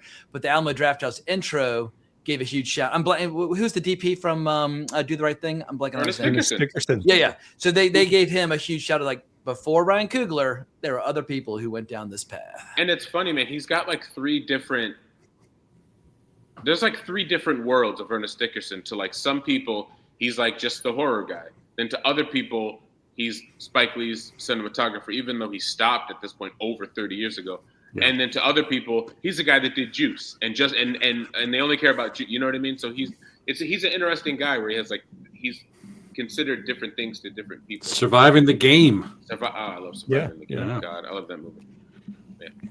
Well, I was just thrilled to see a filmmaker who'd been making Marvel movies breaking away and saying, I'm going to do an original screenplay for a different studio, and I'm going to get $90 to $100 million and make it my own way. And then obviously he did all this great viral videos about different film formats and that sort of thing, which I think for a lot of young people were very eye-opening and educational, who had never heard about 16mm versus 35mm, et cetera. And there was just a lot to praise about it. And earlier when I was talking about how more studios need to make prestige movies like One Battle After Another, every studio should also take the Villeneuves and the Nolans and the Cooglers of the world. Everybody should have one original movie per year made for $90 to $100 million. That's the big prestige format, but a new genre film, new IP, never been done before, even if obviously Sinners is following familiar terrain from some other flicks. And so for me, it was just a victory for original filmmaking, and nothing makes me more depressed than the idea of Coogler going back to Marvel to make another fucking Black Panther movie. Like, no, make another original fucking movie like Sinners. Like, no more Rocky, no more Black Panther. You're big enough now and successful enough now where you can make whatever the fuck movie you want. Tell Marvel to go fuck themselves. I mean, he stopped. He only produces the Creed. He only did the first one. The other two. Yeah, but the first one was good. But it's like, I didn't like. I'm ready for him never to mess with other people's toys or other people's IP ever again. And he's so bankable at this point. What hasn't he done that spawned a series or made a lot of money? He's really everything he's touched for the last 10 years has been successful. And his appreciation he's so transparent. I've been trying to find it. It's at this point, it's 12, almost 13 years old. his first major interview for Fruitvale Station. You know, do you know Elvis Mitchell? Oh yeah, totally. I met him on the bus at Sundance one year. Oh, nice. Him and Elvis Mitchell interviewed him, and then Ryan Coogler got so candid. He was like, "Look, I know I go to film school, but you're one of my favorite guys doing this. Like, you were kind of late '90s New York Times. It was him and Janet Maslin. That was it." He told Ryan, a young out of film school Ryan Coogler was telling Elvis Mitchell how, like, I learned so much from you. You're like my favorite critic doing this. I didn't know anything about Criterion Collection. I didn't know who Kurosawa was, but you talked about Mitchell's all this also stuff, a huge Peckinpah devotee or devotee, and so that also makes me very kind to Elvis Mitchell. And he's a big Chameleon Street guy, one of the earliest. But yeah, he has an appreciation for film, and I do think you're right. Well, not think, I know you're right. I think after Sinners, it'd be nice to see what he does non-Marvel related, non-Creed. Rocky yeah, related. Apparently Kevin Feige's been texting him every day for the last couple of years, like, "Want to make another Black Panther? Want to make another Black Panther?" Yeah. I've got just before we take our break for intermission, because I've got a piece about it's going to make my head spin. I was watching some clips earlier, and somehow I stumbled upon William Friedkin complaining about when people were mad that they thought that La Dolce Vita wasn't as good as Batman versus Superman. And this was his response. But I think it's applicable to everybody working at Marvel in 2025. But here's the great William Friedkin talking about Batman v Superman versus La Dolce Vita. Fuck them and the horse they rode in on, and the ship that brought them over here, and the dog that walks behind them. Fuck them all. And that's how I feel about pretty much every single person making superhero movies today. And on that note of positivity, we've reached the halfway mark in our show. I'm going to start the intermission, and I'm going to piss like a racehorse. See you in 2 minutes.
All right, Marcus, I can't remember if I've quizzed you on this before or not, but do you recognize that groovy tune and where it came from? I don't. Shadowrun on the Super Nintendo. It's a tabletop RPG that I've been playing with Martin Kessler for the last year, and we're finally wrapping up our campaign. But Super Nintendo did a game of it. But that tune, for whatever reason, I've always liked it. Nice. And so, yeah, it's the perfect link for a podcast intermission. Very cool. You playing any video games right now, or more importantly, is your son playing any video games right now? Well, Chris Funderburg and I are neighbors now, so we go over his place all the time and hang out. And my son loves the Bluey game. Gotcha. All right. He's 4 now. How old is he? He's 4. Yeah. Big man. Although he looks 6, but no, he's only 4. All right. Any professional wrestling in his media diet? Oh, dude, I got him. He's all into wrestling. I got him a wrestling ring. And I got him John Cena action figure, Roman Reigns. He already has The Rock and Cody Rhodes. He has a bunch of wrestling toys now. He's all into that. So you can imagine how happy I am. And I always assure people, he said to wrestling. Now you take your son to wrestling. The cycle continues anew. He had his list, and he asked for a John Cena toy. He asked for a Roman Reigns toy. I didn't. It's obviously it's around him because I watch it on every Monday and Friday. But no, he asked for all this stuff. So yeah. Hell yeah. All right, well, we are in the back nine or top five or however you want to describe it. So, Mr. Scurry, pick us a good one. What is your number 5? All right, we're going to go to Scandinavia for Sentimental Value by Joachim Trier. Just watched it last night. Yeah, it's a good one, and like, again, not that any of these movies don't kind of, say what I'm about to say this movie does is not that the other one don't do either. But Trier, I really liked Worst Person in the World, and that felt looser than this one. This feels denser. I don't know, more. It was a really good use of Renata Reinsve and Stellan Skarsgård. But what I like, as I'm watching this movie, I keep thinking it's like this guy, he's like a painter, except he's painting with the faces. He's using the emotional states of these actors. It's a very written script. It's got a lot that it's saying, and it's very specific, and it goes back and forth between English and Norwegian, but it's mostly about pitting what people's faces are doing when somebody walks into a room and either expresses something or says something. And it was just so effortlessly done that the time just zips right by. The feelings, nothing was bullshit. It was all, ironically, the word sentimental's in the title, but there's nothing sentimental about it. It's really hard hitting. It's really well felt that Stellan Skarsgård's character is a shitty father to these two young actresses, and now he wants to work with the older actress who's just sort of, her personal life is a little bit of a mess because the dad was such a bad dad, and it's out. She refuses to work with him, almost like putting her foot down to say, no, like, you left us and you were a terrible dad, and it's like a project that we're working on when I'm in my late 30s and you're near retirement age isn't going to repair the breach in our family. It's just not going to work. And so he tries to sort of usurp the daughter, or at least maybe bewitch her a little bit by saying she's going to hire this American actress who I think it's kind of like intended to be a Jennifer Lawrence type, but it's played by Elle Fanning. Yeah, and it's meant to make her jealous. It's a game, it's a shitty game. But everything that Stellan Skarsgård does in this movie is believable. He just, every scene, it's like the kind of movie he's waited his whole career to make, even though he's hot. He's been hot. Everything he's done this year between Andor and he's since Insomnia in the late 90s, he basically has never been out of work. Yeah, but it's like the difference between the kind of work that he does, because you bring in him to play, he plays the bad guy in Girl with a Dragon Tattoo. He does a good job, but it's just so obvious. It's just such an obvious thing he does, as opposed to watching a movie. Jesus, like one of his first films I saw him in was Matthew Modine's Wind from like 1985 with Jennifer Grey, and it's like, oh well, this guy just could really do anything. He's just one of those classically trained actors. He knows exactly what to do. He can play Andor, where he played Luthien, and he nails those speeches, and he does this as like a really shitty, growling, drunk father, and that just it's also incredibly believable. So yeah, this is like the actors, like the two actors who play the daughter and him. It's like insane casting, insane writing. Everybody's on the same page, and it's just a beautiful piece of work.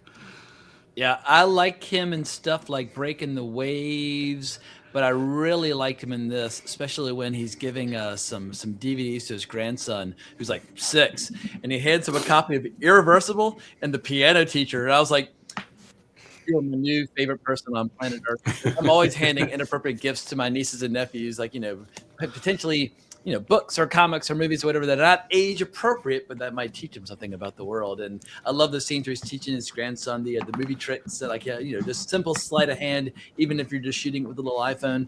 My only knock against the movie is that I felt like the eldest daughter, her character wasn't nearly as well written as he was. He was such a compelling character. It's like, you almost kind of don't even need the daughter's story as like the struggling actor, or not struggling, but like, struggling on a personal level, but if she's very successful as an actress. So it felt like he's just spent less time kind of fleshing out that role.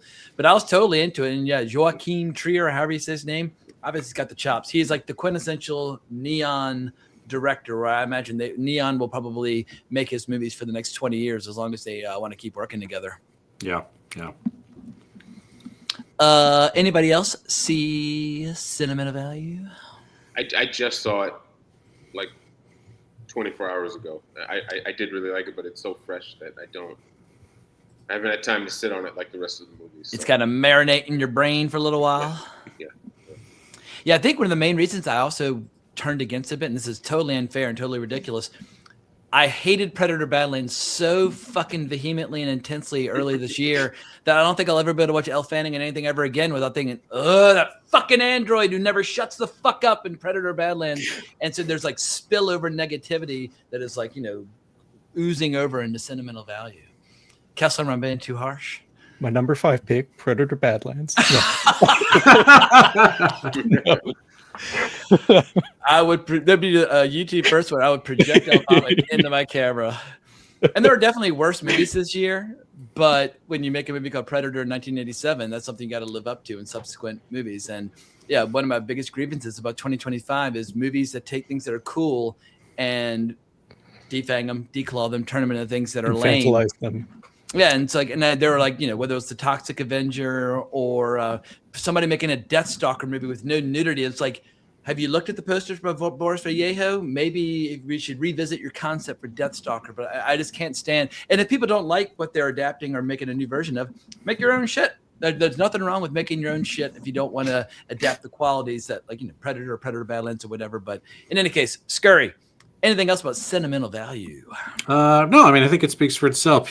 This has been really gauded up, and I mean, I'm sure it's going to be a Best Picture nominee, so it's not like it's a secret. Yeah, I mean, even though it's in Norwegian, I think it's going to crack through. Not going to be a box office success or anything like that, but I don't think it'll be forgotten. And, Renata Reinsved's also crossed over into English language movies. She was in, A Different Man last year. She was in that remake of A Man Called Ool, that with the Tom Hanks version of it. So, yeah, I mean, Stellan Skarsgård is in a moment. He can do genre stuff. He can do, real straight up stuff. It's like there's a lot of multi-tools in this movie for sure. Yeah, he is the real deal. And I'll never forget watching an interview with him couple of years ago, or maybe more than a couple of years ago, and people ask him what he does with his spare time, and he's like, he doesn't read books, he doesn't watch movies. He's like, when I've got free time, I prefer cooking and fucking. I was like, very direct, but that's what he likes to do. He likes cooking and fucking. God knows he's made enough sons, so you believe him when he says it. Exactly. All right, Kessler, number 5. Okay, my number 5 pick is In the Lost Lands. I got a clip. Wait 1 sec. Do you like her?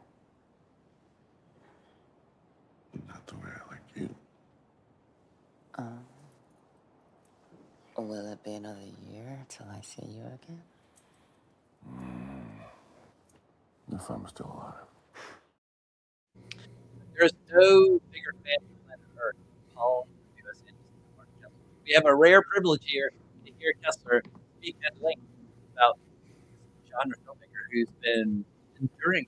The first one I saw was Mortal Kombat back in 1995. Paul W.S. Anderson oeuvre. Yeah, he's been doing this for, I guess, over 30 years now. It's kind of funny. One of the actors in The Lost Lands, it's Fraser James, who was all the way back in his first film, Shopping. So it's cool to see that he's still working with some of the same people all these years later. Of course, he's made a bunch of films with his now wife, Mila Jovovich, who co-stars in the film with Dave Bautista. It's sort of funny. There were 2 Dave Bautista movies that I saw this year that had homage to Buster Keaton's The General. The other one was Afterburn by J.J. Perry, who directed that vampire film with Jamie Foxx. It was on Netflix. I forget the title, but I thought that film was all right. It's got Olga Kurylenko in it, but I thought this was a lot better. I mean, this is Sisu also has a lot of general in it as well. Yeah. Lot of trains crashing this year. But it's based on a George R.R. Martin story. I know it's been in the works for kind of a long time, actually, surprisingly, but I've been waiting for it for a while. And it's this post-apocalyptic fantasy werewolf Western. It's got this tone that almost feels like a an anime in live action. You know, I was thinking maybe the closest thing to it's something like the Fist of the North Star live action movie, which I enjoy that. But you know, it's almost the kind of film, I was joking after I saw it that it feels like the kind of movie where you would have the person that you're watching with turn to you every couple minutes and you have to be like, no, it's just like that in the anime, trust me, even though it's not based on an anime.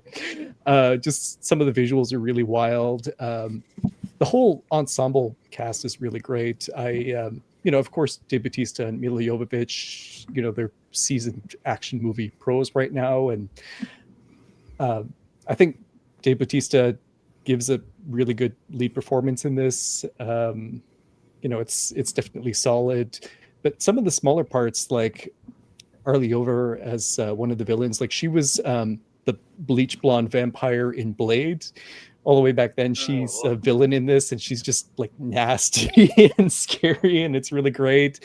Deidre Mullins, who was in that clip's really good in her scenes. Now, how does it compare to some of Paul W.S. Anderson's other movies? Because I know he did the Monster Hunter movie adaptation. Yeah. I mean, the Monster if you were Hunter to rank your top like, 5 Paul W.S. Anderson, what's in the Hall of Fame? Hall of Fame, Event Horizon, Shopping, probably 1 or 2 of the Resident Evil movies, and gosh, I like Mortal Kombat. That's fun. Yeah, Mortal Kombat, correct. Mortal Kombat's a lot of fun, but you know, this movie it's got kind of a different tone than some of his other movies, where it's a little bit more quiet, it's a little bit more melancholy. You know, part of me was watching this like, what do you have to be melancholy about, Paul Anderson? You're married to Mila Jovovich making cool movies about monsters and stuff. But, you know, it's got this more sort of contemplative, kind of sad feel to it, which I thought was interesting. And, you know, I just liked what it captured and the vibe of it, the tone of it. You know, it sort of made me think of like Vampire Hunter D, something like that. You know, I think if you want something that feels fantastical. Quick interruption. Yep. Does anybody have like a cell phone near like their mic? I'm suddenly getting like speaker buzz or feedback. No, I'm hearing it too, but I hear a crackle. Mine's over here. So here, I'm not sure if not me. Did anybody move their mic? I don't hear it now. I think it's gone. Crisis averted. Okay. Anyway, but I think if you're somebody like me who enjoys a particular thing, you know, this is a great confluence of genre, actors I like, mood, director who I think, you know, has had his own style and just kind of done what he's enjoyed for 30 years. And, you know, I liked it a lot. It's a Martin movie. All right, well said, Mr. Penn. Any feelings about Bautista in the Lost Lands? Or have you? I didn't know. I just put it in my queue. I might watch. I'm going to sleep after this, but tomorrow night I might. Yeah, I look for. I watch about 2 movies a night now, so right away. So I might watch this tomorrow. All righty. Well, give us a number 5. Yeah. Number 5 is also wrestling related. It's a documentary called Nevermore: The Raven Effect. Gotcha. It's on Amazon Prime. It was an Amazon Prime film. And while, you know, on one half, it is about this professional wrestler named Raven, who is he is a legend, but one of those like second tier legends. And I think that's part of what the documentary deals with, is the fact that like, he'll never be Stone Cold, The Rock, or whatever, but he was an integral part in modernizing wrestling. He's like an ECW legend, which is Extreme Championship, hardcore wrestling. But then the other half of the documentary is like a really kind of interesting side-by-side where it's just like, oh, when WWF/E got hot with The Rock and Steve Austin and Mankind and folks like that, they took so much from the independent wrestling promotion that he was a part of. And there's, I mean, literal side-by-sides in the film where it shows, oh, they took this from that. Remind me of the title, because I never watched wrestling, but I'm a sucker for wrestling documentaries. You sent me that 9-hour one about the Von Erichs, which I loved. And of course, Mr. McMahon last year was incredible. Yeah, what is the title of this documentary? It's called Nevermore: The Raven Effect. Nevermore, The Raven. Yeah, it's funny. I never watched wrestling ever, but I could watch wrestling documentaries about like the history. Yeah. All day with a big smile on my face. I don't know what the disconnect is. Well, I was going to say, even if you're not, you kind of beat me to it. It's like, if you're not into wrestling, this is a good kind of historical thing. And it's very interesting. Even though this came after The Wrestler, the scene in The Wrestler represents a real thing. I've been there before firsthand, where you go see the once popular wrestler at like the autograph signing, and he just kind of, it's all about business, doesn't particularly want to be there. There's like a scene in this documentary where folks are trying to talk to him about the glory days, and he's just like, I don't know, I don't remember. They're just like, you still keep in touch with so-and-so? No. He's like one word answer. It's like William Shatner going to a Star Trek convention. Literally, he has such an attitude the whole, and it's like, dude, people are here like, have you ever kissed a girl? No, exactly. Get a life, will you? You know, that's such a great, yeah. And that scene is there. He's just like, I don't want to. He's just so annoyed, but it's also funny because it's like he's doing okay in life, and it's like nobody forced you to be here. Like that's what makes it even more funny. It's like you're so annoyed. You didn't have to show up to this wrestling convention. You really didn't. But yeah, some people still love it. Like I saw Hacksaw Jim Duggan at New York Comic Con years ago, surrounded by screaming hordes of fans, and he's still going, oh, and they were all cheering, and he could tell he still loved holding up that 2x4 and doing the bit. Oh, sure. So yeah, I mean I doubt this is on anybody else's list, but I enjoyed it very much as a wrestling fan. Well, but I just added it to my watch list on Amazon. Eating a fistful of edibles and watching wrestling documentaries. I watched Mr. McMahon twice. I was like, I ain't moving. I'm just watching this thing again. I watched that too. That was it. That was very interesting. That was dark. But the Attitude Era for me is I find it irresistible and fascinating. Yeah. Well, my number 5, if you'd asked me a week or so ago, it would have been ranked higher. But the more I think about it, they keep slipping. So maybe I should stop thinking about it. But I'm going to go with Marty Supreme, where for like the first hour, I was number 4. All right. So for like the first hour, I was so fucking on board and so dialed in and just so enthralled. And I really do like Josh Safdie. Loved Good Time. Loved Uncut Gems. I think the movie overstays its welcome. And I think there are way too many scenes that accomplish the exact same purpose dramatically. So you feel the length. But I do think Josh Safdie has talent and chops. And Timothée Chalamet obviously knows what he's doing. So, yeah, I was into it. I love seeing Jack Fisk, who's like 150,000 years old, still doing great work as a production designer. And it's a relief. Wow, okay. Yeah, but I also just like seeing A24 trying their best to survive in no man's land, because the no man's land of making movies is $70 to $80 million original movies. They really struggle. It's better to go $200 million to make IP or $5 million to make something unknown. But A24 is trying their best to survive in the most competitive, deadly space you can be in feature filmmaking. So I'm rooting for them to succeed. I don't know if this movie will do well or not, but it did pretty well. Its first weekend had the highest per screen average of any movie in the post-COVID era. And then on Christmas Day, it did really well, did a little better than A Complete Unknown. So I think it's going to, I like the category of filmmaking so much. I want more movies like this to be made, but obviously the movie needs to do well. So Mr. Scurry, what am I leaving out?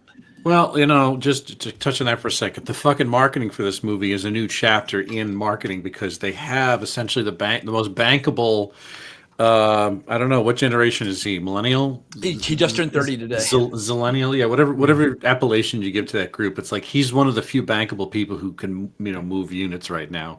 He made Wonka a success. It's like people go out to see this guy. I think it's him and Zendaya maybe that are the two stars that actually are stars that can open films at this point. Like irrespective of the property, people will show to them. Yeah, exactly. It's so strange. But the thing is, though, is that this thing was supposed to be another, kind of like failure, or at least people say this was going to perform. But then has this insane Christmas opening, where the marketing, all the weird or non-orthogonal shit that they did with him on top of the frickin' Sphere in Vegas, that really bonkers. I'm pretty sure it was Josh Safdie run marketing seminar, the one that they put on YouTube that came out. It was an A24 Zoom call. Yeah, I thought it was real, and then at his presentation night, somebody told me that I was a fucking moron for believing it. I was like, well, you ruined my whole life, because that was the saddest, most pathetic thing I've ever seen. See how unhappy they were. What you're seeing is that's the new technology of marketing, which, again, film marketing, no offense to Becky and her whole line, it's like it's in a real state of flux, and that people just don't know how to sell these things. They just don't. And this is a few people are getting away with new unorthodox ways of doing it, and I think this movie benefited from it. But on top of that, the movie itself, I think you're right about what you could say or its flaws. I didn't give a shit. I mean, this Josh, I think, proves with this movie that he was the kind of director that got the feeling of Good Time and Uncut. Like this is more in line with that than the other projects that Benny put together. And I really love Josh's absolute chaos wizardry of like coming up with a series of cascade of bad ideas and bad decisions that just keep falling like dominoes. And this movie gets to such a point where one terrible decision and one excuse just leads to another, and all of a sudden Marty's jumping out of windows and running away from people, and then what his escape is into a worse situation from the one he was just trying to get out of. I love that stuff. You know, I wish all the bad decisions had always been ping pong related. Like when you watch The Hustler and you're seeing Paul Newman making mistakes, they're always pool related. And I feel like if they'd even though I love seeing Abel Ferrara acting like a grisly old gangster and doing all that stuff, I think Marty Supreme, when it drifts away from the world of ping pong, that's where you start to feel the length that it's like, just stay focused on what he does, like whether he's hustling or competing, but like stay in his world. And I think they just the movie got too big and too broad and unfocused. You know, it's like when he's out there at Pendulette's farm, and him and Pendulette and a thing you never thought you'd hear you say these words, but Pendulette and Abel Ferrara exchanging a gunfire through a window over a lost dog. It's such. You got David Mamet acting in it as well. Yeah. There are a lot of filmmakers acting in it. Yeah. I mean, it's the thing. People return judge. You know, even the guy, the fucking Shark Tank guy, who was a douchebag. I mean, I don't think he was great. He did not help the movie out, although he didn't really detract from it. I would have preferred an actor in that role. It would have made more hay out of it. But yeah, I mean, nothing really kind of diminished my enjoyment of it, just because it's so unrelenting. And Will Timmy C get his coveted statue after all? It looks good. I think he's got a real case for it. I think he put the work in, and I think all the pieces are there for him to do. It's a real fully lived-in actor showcase, and I think Josh will get him over the line. It'll increase his Josh cachet. It'll cement Chalamet as that actor he thinks he is already. Yeah. I mean, he doesn't need any more money. He doesn't need any more plaudits. He just needs the fucking gold, and I'm pretty sure he'll get it from this one. Kessler, Penn, any feelings about Marty Supreme? I haven't seen. We're trying to get a babysitter, so my wife and I can go see it. Gotcha. I've seen it, but I think you guys pretty much covered it all. So I thought you were going to point out, Bill, that there's like a layer of kayfabe within the film itself and how that kind of relates to the marketing. And that's true, actually. Yeah. I really, that Daniel Lopatin score. Whoa! I mean, to me, he's like harkening back to Vangelis. There's just something kind of magical about how he did a good score for Uncut Gems as well. Yeah. I mean, I used to have sex too, and he did Good Time as well. That's just like that's the sound of these movies, and it has no business being in whatever year, 1958, whenever this was set, and yet it's like it does vibe. It syncs with the visuals and the tone of the movie. I don't know there why one it or works, but two it does. like diegetic tunes, like in the context of scenes that are era appropriate, but the rest is all like 80s to the 2020s. Yep. Yeah, shouldn't work, but it does. I'm I don't even know if Josh Safdie's still under 40 because people obviously age, but like, Coogler and Safdie, I think are around the same age. Ari Aster's around the same age. There are some, I think of them as young because they're younger than I am, but of that younger generation, that's like 10 years younger than I am, I think Josh Safdie's in the mix as one of the more talented that I'm rooting for. And Robert Eggers and all those guys. But yeah, there are those guys in their late 30s, early 40s, but I do think what the movie business needs desperately are filmmakers in their 20s. We are all young or old enough now to remember the 90s where there were shitloads of like rock star directors in their 20s who felt like bands more than directors. It's an old business run by old people making movies for very old audience members. I think what the movie business desperately needs, young actors, young directors to kind of rattle people's cages. All right, well, Mr. Pinn, are we on your number 5? Oh, no, we're on Scurry's 4. Yeah, that was it. We just covered it. Yeah. All right, Kessler. My number 4 was No Other Choice. We already talked about that. Got that covered. I got no choice. Raging Bull. All right, Pinn, number 4. It's the film Lurker. Gotcha. For people who have not seen Lurker, what is Lurker? Well, the super basic, it's just about a really toxic friendship. But then more specifically, it's just about this sort of like whimsical, up-and-coming indie music artist who's very like whimsical and finicky, and he sort of brings along, he meets this guy by chance who says he's a photographer, He brings him on and makes him part of his entourage of artists. But then he soon realizes, like, oh, wait, I don't know this guy, and this guy is not all this. Something's wrong with this guy. Yeah. But then an aggressive climber. Yeah, exactly. But then there's also like a real care that they have for each other. I mean, especially the way the movie ends. It's one of those things where, like, I guess there are friendships like this where it's like they're friends, but they don't get along all the time, and they do messed up stuff to each other, but they still remain friends. It's not just romantic relationships, you know. And I think that there's the movie itself. It's a very straightforward film, but there are some absolute, like, well, first of all, the director himself said he wanted the first half of the movie to be Almost Famous and the second half to be Nightcrawler. And it's like, that's kind of pretty damn accurate when you think about it. But there's also some really, like, the weird voyeurism in the film almost harkens back to, like, Robert Blake in Lost Highway with the camera and, like, being this menacing person.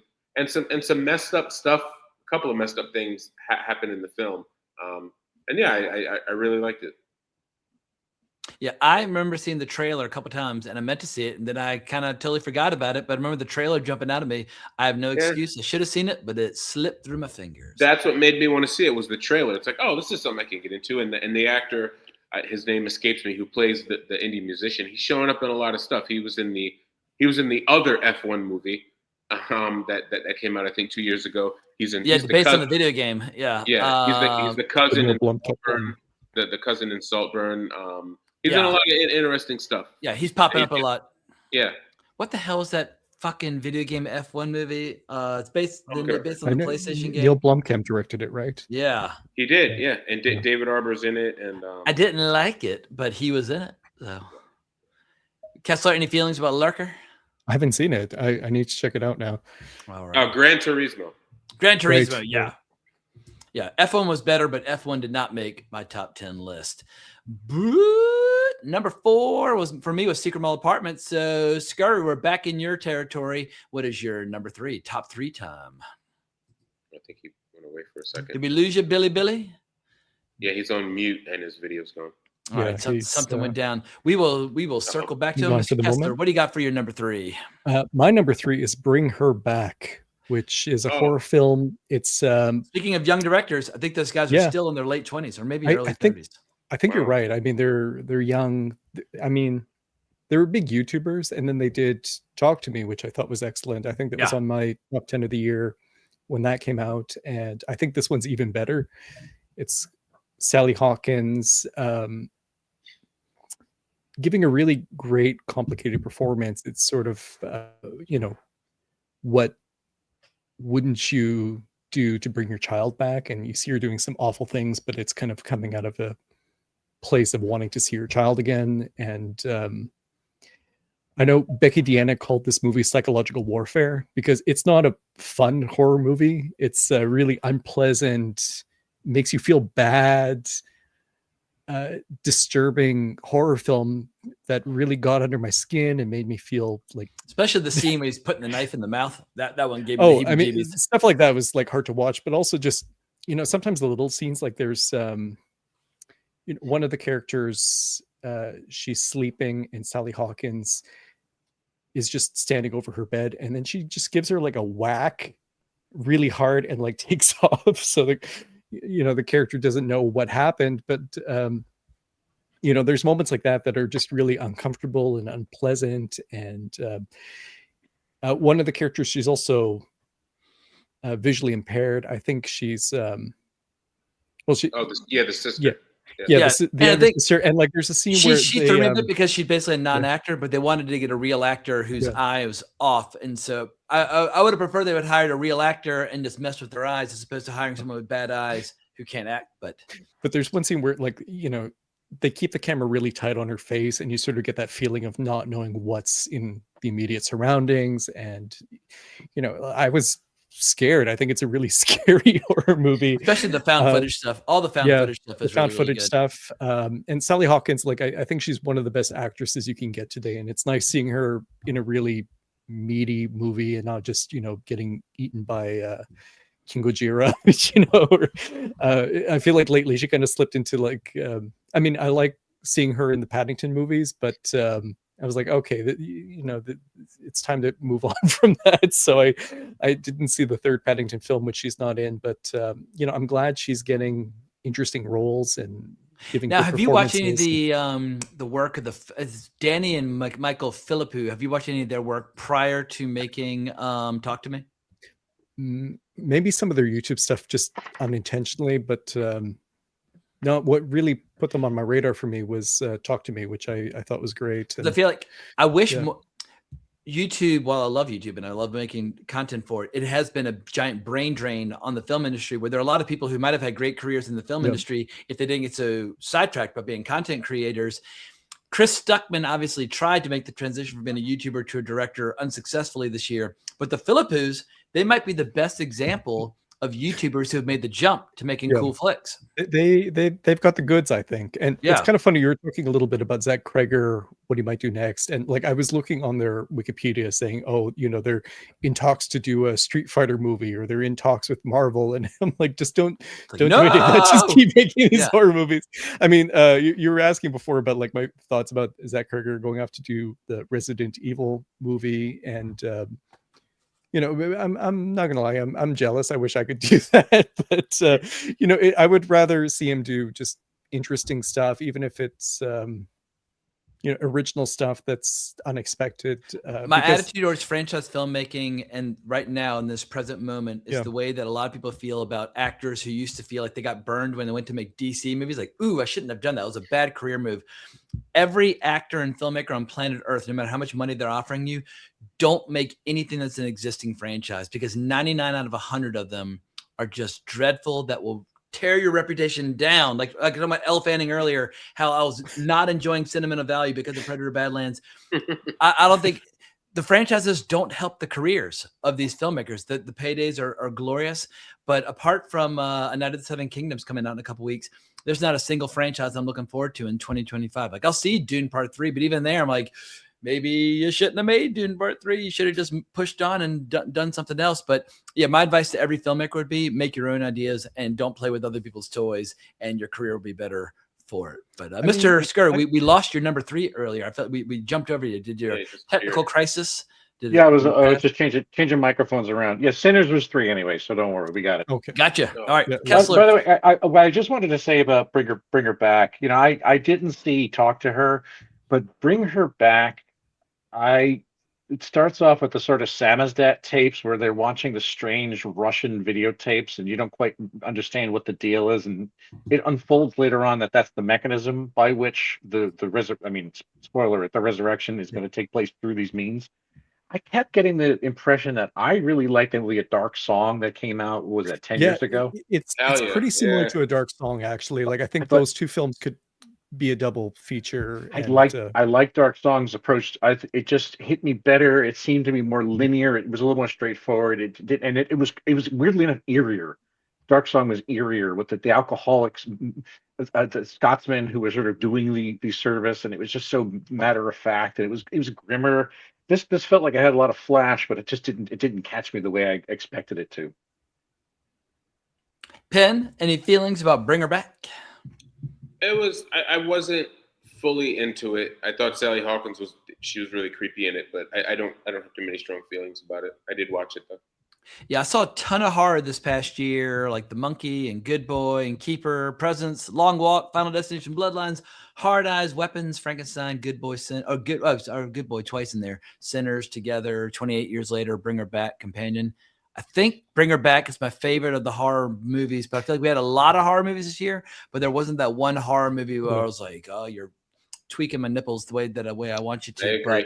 But bring on the horror. I feel like the beautiful thing about horror right now is, as negative as I am about every sci-fi or superhero or fantasy franchise out there in the world of horror, we get new franchises, new IP. So if you are a young filmmaker, make a fucking horror movie, tell your own story your own way. That's the only place you'll have any freedom to do so. Yeah, I'm not sure there was a clear horror standout this year, but for me, like, again, this was the one that actually scared me. Yeah, I think you're right. I don't mean for you. I'm just saying generally speaking. It was a smash. I think you're right. Yeah, like, I mean, Weapons, I thought it was going to be more serious. I don't know why I was expecting that from one of the whitest kids, I think just because the premise lends itself to something really kind of heavy, where I thought like, oh, is this going to be a metaphor for school shooting, or is it going to, something really kind of heavy? And it turned into a very it teased up that there's something profound coming. It's like, oh, it's just another typical horror movie. It's like, but that's my thing. This happened a lot last year with like Longlegs, Cuckoo. What am I forgetting? Heretic. What's the Hugh Grant? Oh yeah. Where like it's just like, and I kind of felt that way with what's her name in the Aunt in Weapons. It's like, what's your plan? Like when you finally get to like all that for this. Like I just think a lot of Marcus, it just normies loved Aunt Gladys was a crusher. Aunt Gladys scored with the normies. I know. No. I know.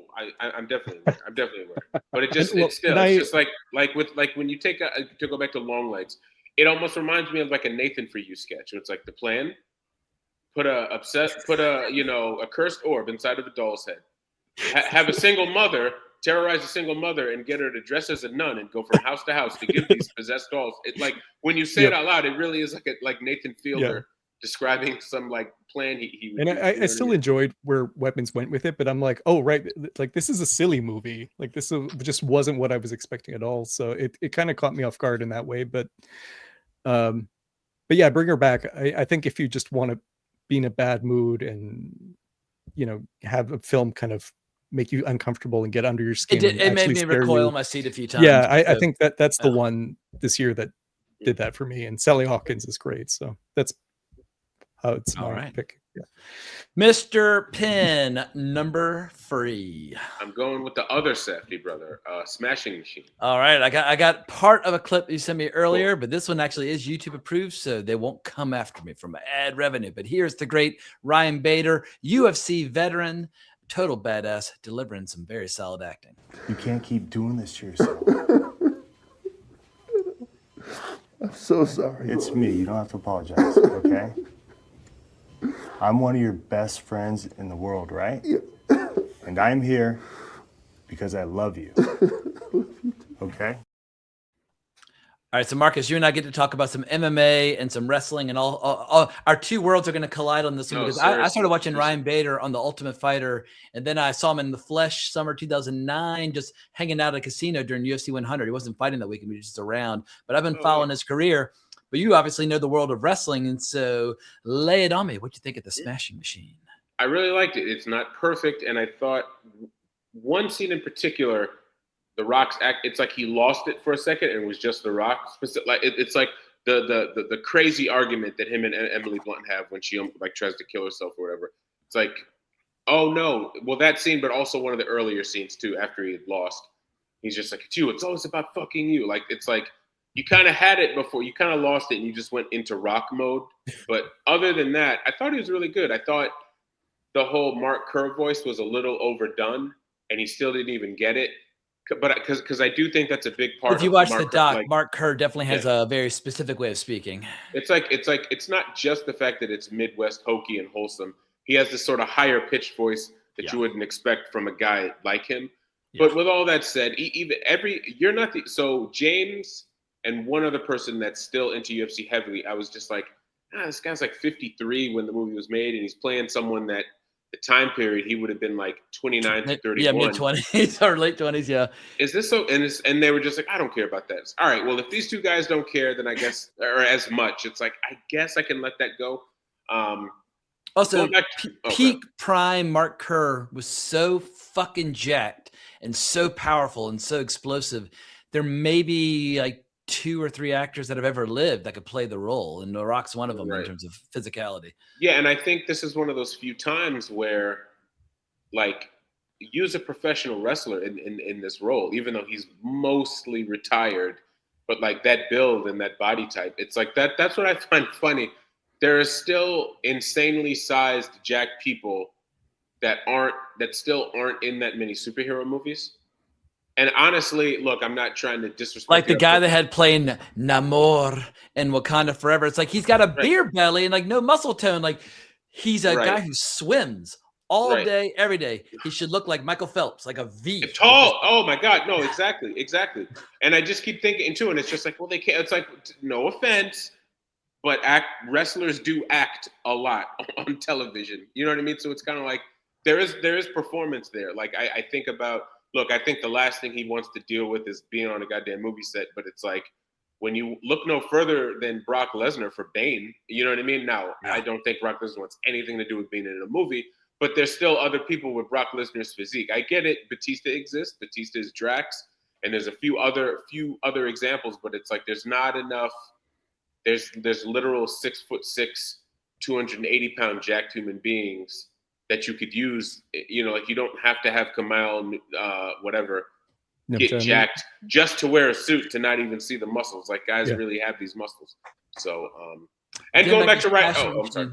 But yeah, William Mendoza raised a great point about Smashing Machine, which made me laugh like hell because I'd seen the documentary a couple times. Love the documentary. Yeah, the documentary is amazing. But William Mendoza said, "Well, in the movie The Smashing Machine, where's the documentary crew that was following Mark Kerr the entire time during the events being captured in the dramatization of it?" I was like, that's an excellent point, which did not occur to me while watching it. But William Mendoza got right to the heart of the matter. Now that you say that. But going back to Ryan Bader, his performance was like, man, I wish Person was still alive because like this is the type of non-actor I think that would do well, like a modern day non-actor that would do well in his movies. Like I'm sure he's been punched enough where like certain expressions he can't fully do, like You or I. I thought he was actually the standout performance in that movie. You know, also Boss Rutten I thought was great playing himself, even though he's a lot older. He still has so much charisma. He's still someone that he has such strong connections to pro wrestling, but back in the like 90s, like they never brought him in. You know what I mean? And he's another kind of jack guy that he has this charisma that I think would have transferred well over into pro wrestling. He had one of my favorite dirty moves in the history of MMA. I think it was when he was fighting Kevin Randleman, where it was a fight for the heavyweight title of the UFC. And at one point, Boss got knocked down, and as Randleman was coming in for the kill, Boss went, wait 1 second. And Randleman got kind of confused, and Boss stood up. He's like, all right, let's go. And Randleman was like, oh, fuck you. Like, somehow he just got tricked into just waiting for it. Boss had this personality. He said, wait. Almost like he'd like stubbed his toe or hurt his eye. Anyway, Boss, great big personality. Where he would go, he would do that, and then the guy would like, and then he'd get up and like thumb him in the eye. See, that's a classic heel move. Totally. Anyway, no, I did like this movie. And I think even it would have been nice to get a non-actor or an up-and-coming actor to play Emily Blunt's role, because it's like it could have. I'm not going to say it could have been anyone, but it would have been nice to see like a younger, hungry. Now, what format did you see this movie in? Because that's, for me, it was proof that you can take 16 millimeter and blow it up to 70 millimeter IMAX, and it still looks great. Because I saw it at the AMC in Lincoln Square, and the big screen looked gorgeous on the big screen, but they shot this fucker on 16 millimeter. Oh no, I saw this at the AMC Kaufman in Astoria, Queens. Gotcha. Yeah. So, but I was gonna say about Emily, it worked because anytime she showed up, first of all, the vibe with the act, it's always, oh, here she comes. But like at a certain point, even I was like, God, her again. You know, like it actually, I guess it did kind of work. I was like, this bitch. But you know, anyway, yeah, I liked it respectfully. Yeah, well, Benny Safdie, A24 bet a lot of money on him. It didn't work out. We shall see what his next opportunity is. But he will be in the Odyssey. I just think moving forward, it wouldn't surprise me if Benny Safdie becomes more of a personality and Josh remains the film. But what about the Curse, Jamie? He's got like his TV. He's irresistible. He'll just he didn't direct anything. In the he just acts. No, he's just an actor. But no, he produced it. That came from their brain. Hilarious. That the season 1 premiere, when he's showing his reel from that reality show, like Burning with Love or whatever, I was screaming with laughter. Yeah, he's a great big personality. But when I look back at Uncut Gems and the Good Time Now, I'm thinking, oh, Josh directed those. Well, definitely Josh. Yeah, he's almost not. It's weird though. I mean, he is a personality, but it's like, what have you done to get into like a Claire Denis, even though it's Claire Denis' worst movie, but it's like Claire Denis, Christopher Nolan, like all, like what do people see? Respectfully, like he's a talented guy. I think he's one of those guys who's a hustler to the nth degree, and he's probably good in the room. And I think he works. He's really good at an interview. Like, have you heard Becky and John's podcast interview with him? Absolutely. Yeah, Fair he's like one of the most engaging guests they've had on. All right, fair enough. He's Okay. great to listen to. I think anyway. I get why I don't think he's Laurence Olivier, but I think he's a personality, and personalities will put butts in seats, or at least when they get to see him. He has been literally doing this since he was a child. They started when they were teenagers. When was it Red Bucket Films? They were running around New York with a camera. I know that they have some sort of slight family connection to the business, but they have put in the hours of just doing strange bits of short films, proto TikToks, proto Vines. I mean, even Benny tried being a stand-up comedian for a while. It's like they have a. I like their Criterion Closet visits as well. I think they've done 2 of them. Yeah. I haven't seen Heaven Knows What, so I don't know. I mean, I haven't gone that far back, but I've seen the stuff that they threw on the internet, like the nascent YouTube back when they were like teenagers. They know what they're doing. Indeed. All right. Well, number 3, I've sometimes fallen, as I get older, I fall into a habit of praising movies when I like what they represent, as opposed to the objective merits of the movie, like a certain category that they fall into. But if I have one of the main complaints about Hollywood genre filmmaking right now is an absence of sex, violence, or style. But for my number 3, there's a movie that has sex, violence, and style. And I'm going Chainsaw Man, the movie Reze Arc, which has it's a new IP. It's a new manga, new animated. It's 12 episodes of a show. And then the movie, which is just a long episode. It's got new pop tunes. And as far as sex appeal goes, here is a lovely creature by the name of Power, who is actually a devil who has some severe personality defects. パワーは今でもたまに俺を殺そうとするし、ナルシストで自己中で虚言癖持ちで差別主義者だろ? But the big dilemma in this movie is that the Chainsaw Man is in love with 3 women, goes on a date with one, and they have an amazing date, and they go skinny dip and have a great time. And then it turns out she is the bomb devil, and she spends the rest of the movie trying to chop his heart out and kill him and beat the fuck out of him. She's hell on wheels, and it's really violent. And I can't remember, somebody was praising some artsy fartsy movie and how amazing it was. And then William Mendoza, so enough about Thunderbird. Now I'm praising William Mendoza. He said, yeah, but does the movie have a hero flying around on a flying shark? I was like, good point. Chainsaw Man does have that. A hero flying around on a flying shark, getting into battles. So right now, as when Hollywood genre filmmaking, I think it's at its lowest point that it's been at 100 fucking years. I am watching anime on a nightly basis. I go on Crunchyroll and I have like 4 or 5 different shows in my watch list. I watch one episode of one, and I kind of jump over to another. I'm having the time of my life discovering all these shows and all these new franchises.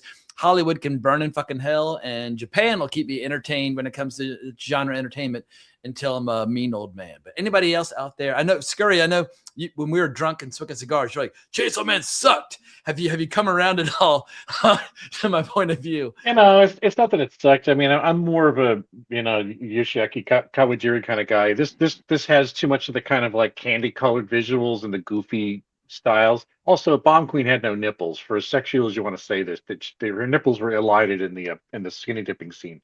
I don't have any nipples, but people don't complain when I take my shirt off. I think here's the funny thing. It's like put a pin in this, because when we get back to do this next year, provided we're all still alive and not killed by the Shark Man or whatever, I'm curious how much more anime will have infiltrated not just big budget filmmaking, but stuff that we would talk about in a venue like this. If like it'll be a real contender for stuff that like we'll all be discussing, not just you because you're a freak, Yeah, this past year, suddenly they started generating big box office where the Chainsaw Man, the movie Reze Arc, was made for $4 million, and I think it grossed $70 million in North America alone.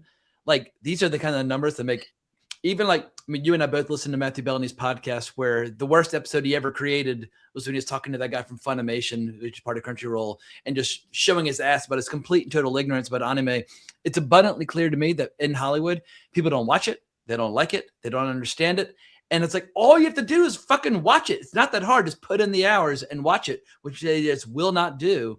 But I would expect that in 2026, there'll be more movies that generate big box office from Japan. And usually it's not even a movie. Usually it's the last episode of the previous season and the first episode of the next season. That's how Japan does it. They release it as a feature, and then the next season starts coming out. Like Jujutsu Kaisen season 3 starts in a week or two, but they had a movie a couple weeks ago, which was the last episode of the last season and the first episode of the next season. I think we'll see a lot more of that. And Crunchyroll's up to like 25 million subscribers. I think it's only going to grow. But Marcus and Martin, any love for Chainsaw Man, the movie? My son, I haven't seen it. My son loves Chainsaw Man. I got him a Chainsaw Man toy. Pretty hardcore for a 4-year-old. Well, that's the thing. He's obviously never watched that, but like sometimes we give him a lot of time to watch YouTube toy videos. Gotcha. And then the autoplay is on, and it starts off with Lego, and then it gets he's like, "Can I get a Chainsaw Man toy?" And I was like, "What is that?"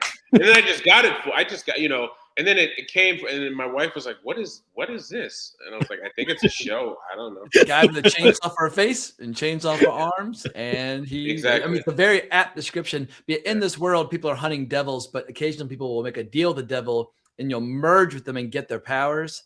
And so the Chainsaw Man merged with the devil, and he's got the chainsaw powers. And so, yeah, and his biggest fan of this movie is my name in this episode, Beam, who is a guy with shark powers. But anyway, it all sounds ridiculous, but once again, style, sex, and violence and cool pop tunes go a long way. And those are all things like most Hollywood genre films these days have old music. It's nostalgia based, it's needle drops, and they're capitalizing on old IP, and they're hoping that you'll take your kid to see it. I want fucking new IP, and Japan's cranking out new IP all the goddamn time, and it's way more dynamic and exciting.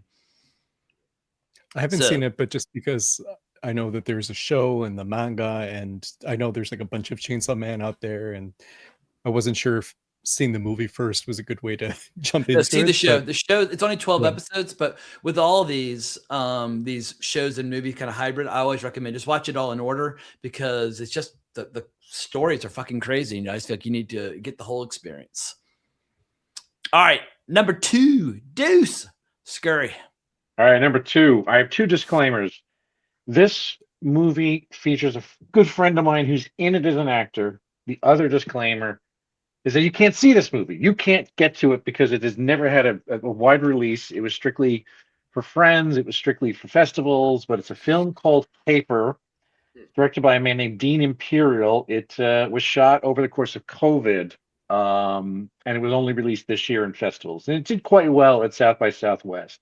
So the reason why I think this is important to talk about is because much the same way as I wanted to see Nora and Caught Stealing, because those are the sort of into the night movies in New York, one of my favorite sort of genres that actually uses the corner of the city that make it still seem like it's got unpredictable places, beautiful things, stuff you can't find anywhere else exists in big cities like this. So these guys directed this movie. Jesus, I think they had maybe a five-digit budget, and they shot it over, I think it was maybe a total of 4 or 5 nights, non-consecutive, during the pandemic. And it just absolutely grueling type conditions to put this thing together. And it is such a holistically great film. It is the product of this guy, Dean Imperial, who is kind of a little bit of a downtown legend. He's the theater scene guy. He's written plays that have been produced off Broadway for years and years and years. The guy's only in his 50s or so. If you did theater in New York, you might know who he is. But this is his first sort of feature breakout. And it's just a really successful story of a bunch of guys get together. One of their friends texted a picture of his balls. He thought he was sending it to his girlfriend as a sext. Instead, he sent it to the manager of his department. And so he just thinks that's it. When my manager wakes up tomorrow morning, my whole career in finance is over. And so these guys say, our friend is such a good fucking guy. We need to discover a way to delete that text before the woman wakes up the next morning. And so it's just this oddball misadventure of running through the city. And there's a bunch of actors that I knew working with the Upright Citizens Brigade and the People's Improv Theater, and these guys who were off-Broadway people, improvisers, comedians, that sort of thing. And I'm just kind of shocked that I watched this. I got the link from this guy who was talking about this movie years ago. And I like my friend's acting, but I'm just really kind of curious what sort of project he'd get into. And it's like he was incredible in it, and the writing was up to script, and all of these characters serve the plot. Do they ever save the day, or do the balls make it to the inbox? balls make it to the inbox. I mean, I won't spoil it, but yeah, the balls make it to the inbox, and I mean, it has its own little bit of a twist ending, but it's just so much fun, and it's so honest, and it's the spirit to me of the thing I was trying to do for a decade, which is shoot films, not features, but just shoot shit in New York City on the street, guerrilla. Don't worry about permits. Don't put down sticks. Just take it by hand if you can. Stay out at night. If you want to send me a picture of your balls, I'll allow it. So yeah, again, it's I like this so much. I felt the need to put it on my list, and it is a little bit of a red herring because no one will actually be able to see it unless it gets to Mubi, Tubi, or something weird. But I think it's kind Let's of just put it on fucking YouTube. YouTube now is actually growing into eventually a viable alternative for the down and dirty low budget filmmaker. Just put it on YouTube. You never know if it might take off. Yeah, eventually this guy Dean Imperial, I'm sure will do that, but he's still trying to make some hay in the festival circuit. So if you see it, Caper, Dean Imperial, I thought it was the real deal. But again, it's the spirit of downtown, zero budget indie filmmaking in New York City. I love it. Beautiful. Kessler. 2. My number 2 was Eddington. Oh, shit. All right. Yep. We've divided in the deep dive on. Wow. All right, Mr. Penn, number 2. Train Dreams. Which we have already tackled. All right. My number 2 is Eddington, which we've already tackled. So the moment of truth has arrived, Mr. Billy. Oh, we've already tackled it. Train Dreams is your number 1. Which suddenly we're running out of time, but it's 1 a.m. So that's all right. Now, Kessler, I know you're number 1. There might be some debate as to whether or not it qualifies. So explain the release date patterns to justify your number 1 pick.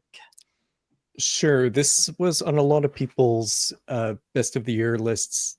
Well, maybe not a lot of people, but some people's best of the year lists from last year, because it played in a bunch of festivals like TIFF and NYFF. Yeah. But I checked, and its official release date in the UK, in Canada, was in January.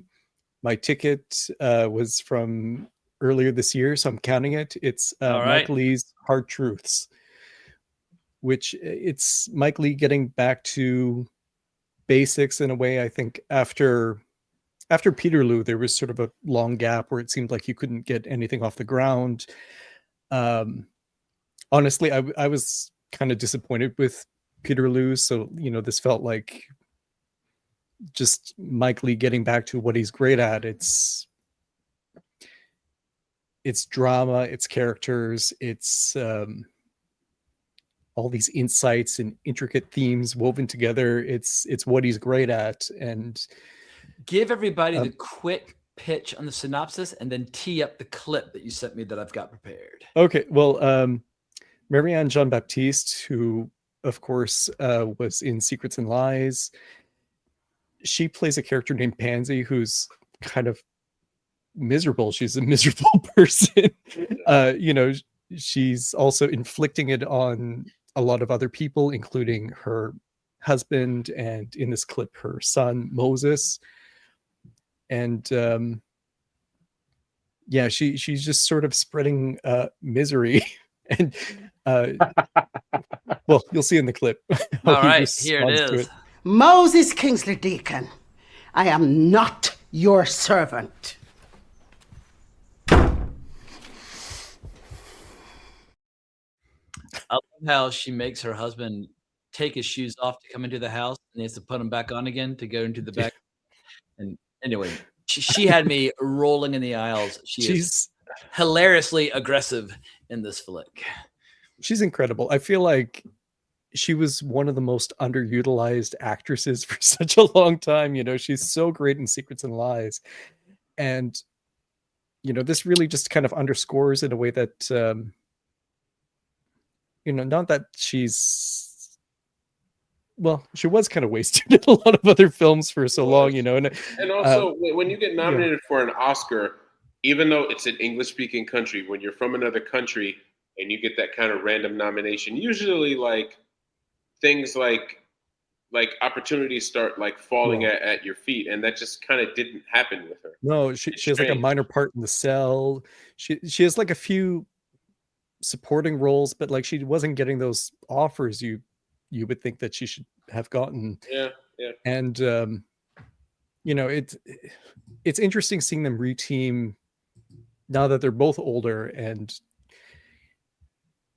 in some ways this feels like, yeah, you could pair it with Secrets and Lies, but also it kind of feels like it could be the third part of a trilogy with Naked. Life is Sweet. Well, you could pair, there's so many connections in this to his other films. I was thinking Life is Sweet, All or Nothing, and Hard Truths kind of make this trilogy of families under pressure.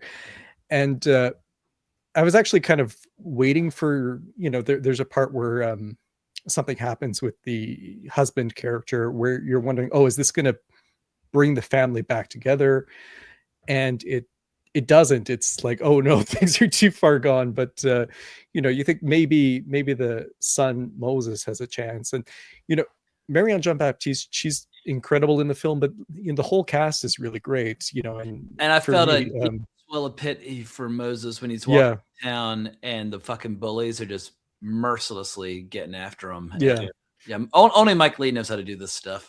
You end up feeling for all these characters. I mean, there's that one random guy in the parking lot who's going like, this used to be my school, this parking lot. And you're like, you could make a whole movie just about that guy. Every character feels so rich and so lived in, and the performances are all fantastic. And, it's a, a lot of ways, it's a very funny film. It's also a very heartbreaking film.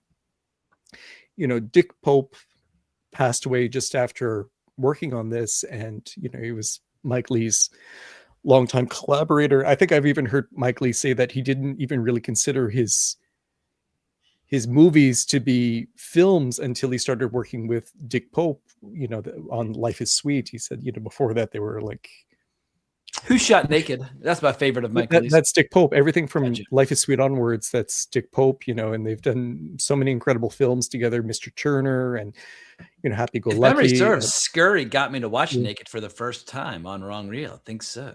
Or maybe. Am I giving credit undeservedly? It might have been Carlo got us all to watch maybe, it. Maybe it was Carlo who got us all to watch it. But what I miss from movies more than anything is like wanton aggression, and Naked's got it. And I think it's one of the reasons I like Marty Supreme as well. But this girl in Hard Truth, she also has it. Admittedly, for the first 30 minutes or so, it's so disproportionately aggressive relative to the situation she might find herself in. And once again, I laughed uproariously, but I also like mean-spirited humor. Martin, can you imagine her in the car with Eddie Marsan's driving instructor from Happy Go Lucky? It would blow the. I mean, there's a part where she has some health issues, and I think it's kind of like in the subtext that maybe her character is suffering from long COVID, but she's just being insufferable with I forget if it's at the doctor or at the dentist, and the character she's with is being very patient. And it just made me think about like what it would be like if Marianne Jean-Baptiste as Pansy and Sally Hawkins as Poppy were together in a film, and they're sort of polar like opposites. It's like a rock and a hard place. Yeah. But yeah, Dick Pope passed away, and he's one of Mike Leigh's key collaborators. So I was kind of thinking that it's the end of an era. I'm not sure if there's going to be another Mike Leigh film. I hope there is. He's a little on the old side as well. So yeah, he's in his 80s now. From Sentimental Value. And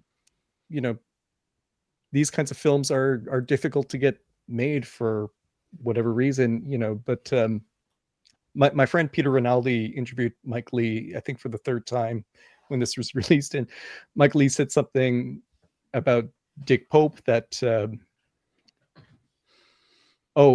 if Dick were still alive, he would say, don't let a little something like me dying stop you from making movies. So hopefully he makes another film. It sounds like he wants to.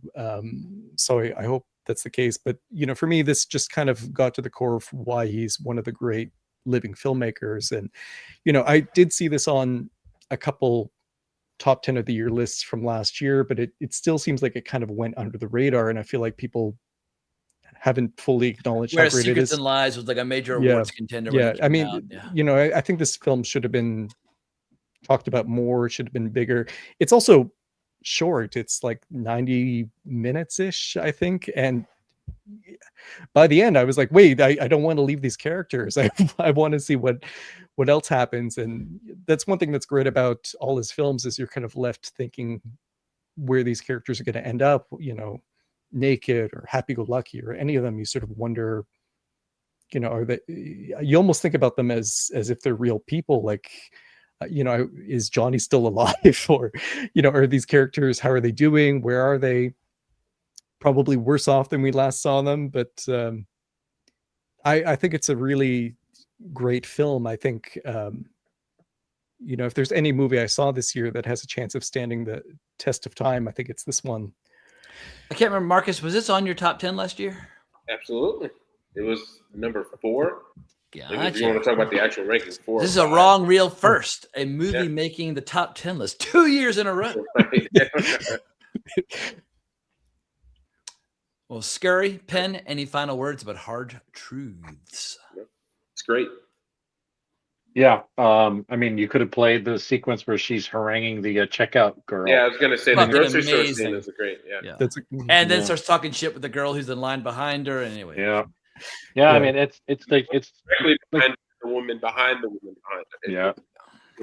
I mean, Marianne Jean Baptiste picked up TV money. Wasn't she on she was on the CBS thing for a good long time? Maybe. I think she did like a 5 or 6 year stretch on Cold Case or Criminal No, Minds she or was something. steadily acting, but it just again like Cold Case. It's just certain stuff like that. It's like, oh, okay. Yeah, I mean, I think she probably would prefer to live in London. She probably prefer to do good stuff, and it's like I'm sure in London she's known more, than here. I'm sure, and she's also a singer. Yeah. Another unspoken collaboration. She did the music for Mike Lee's Career Girls. It was Career Girls. It was the movie that came out after Secrets and Lies. Which have you ever read Chris Funderburg's article about Career Girls? I haven't. It kind of killed the movie for me. I'm like, damn it, he's right about his criticism is so on point. I mean, it's not like a great movie, but it's no, but I always kind of defended it, and I was like, no. I mean, she shot a film not that far away from me with Mel Gibson where he plays Santa Claus. Oh, that I didn't realize she's in the trailer now that I met because I watched. Yeah, oh, you're right. Oh, yeah. So I don't know. It's been I think she deserved maybe a better career, and this film just kind of showcases how great she is, how great she always was, and I think it's not like she's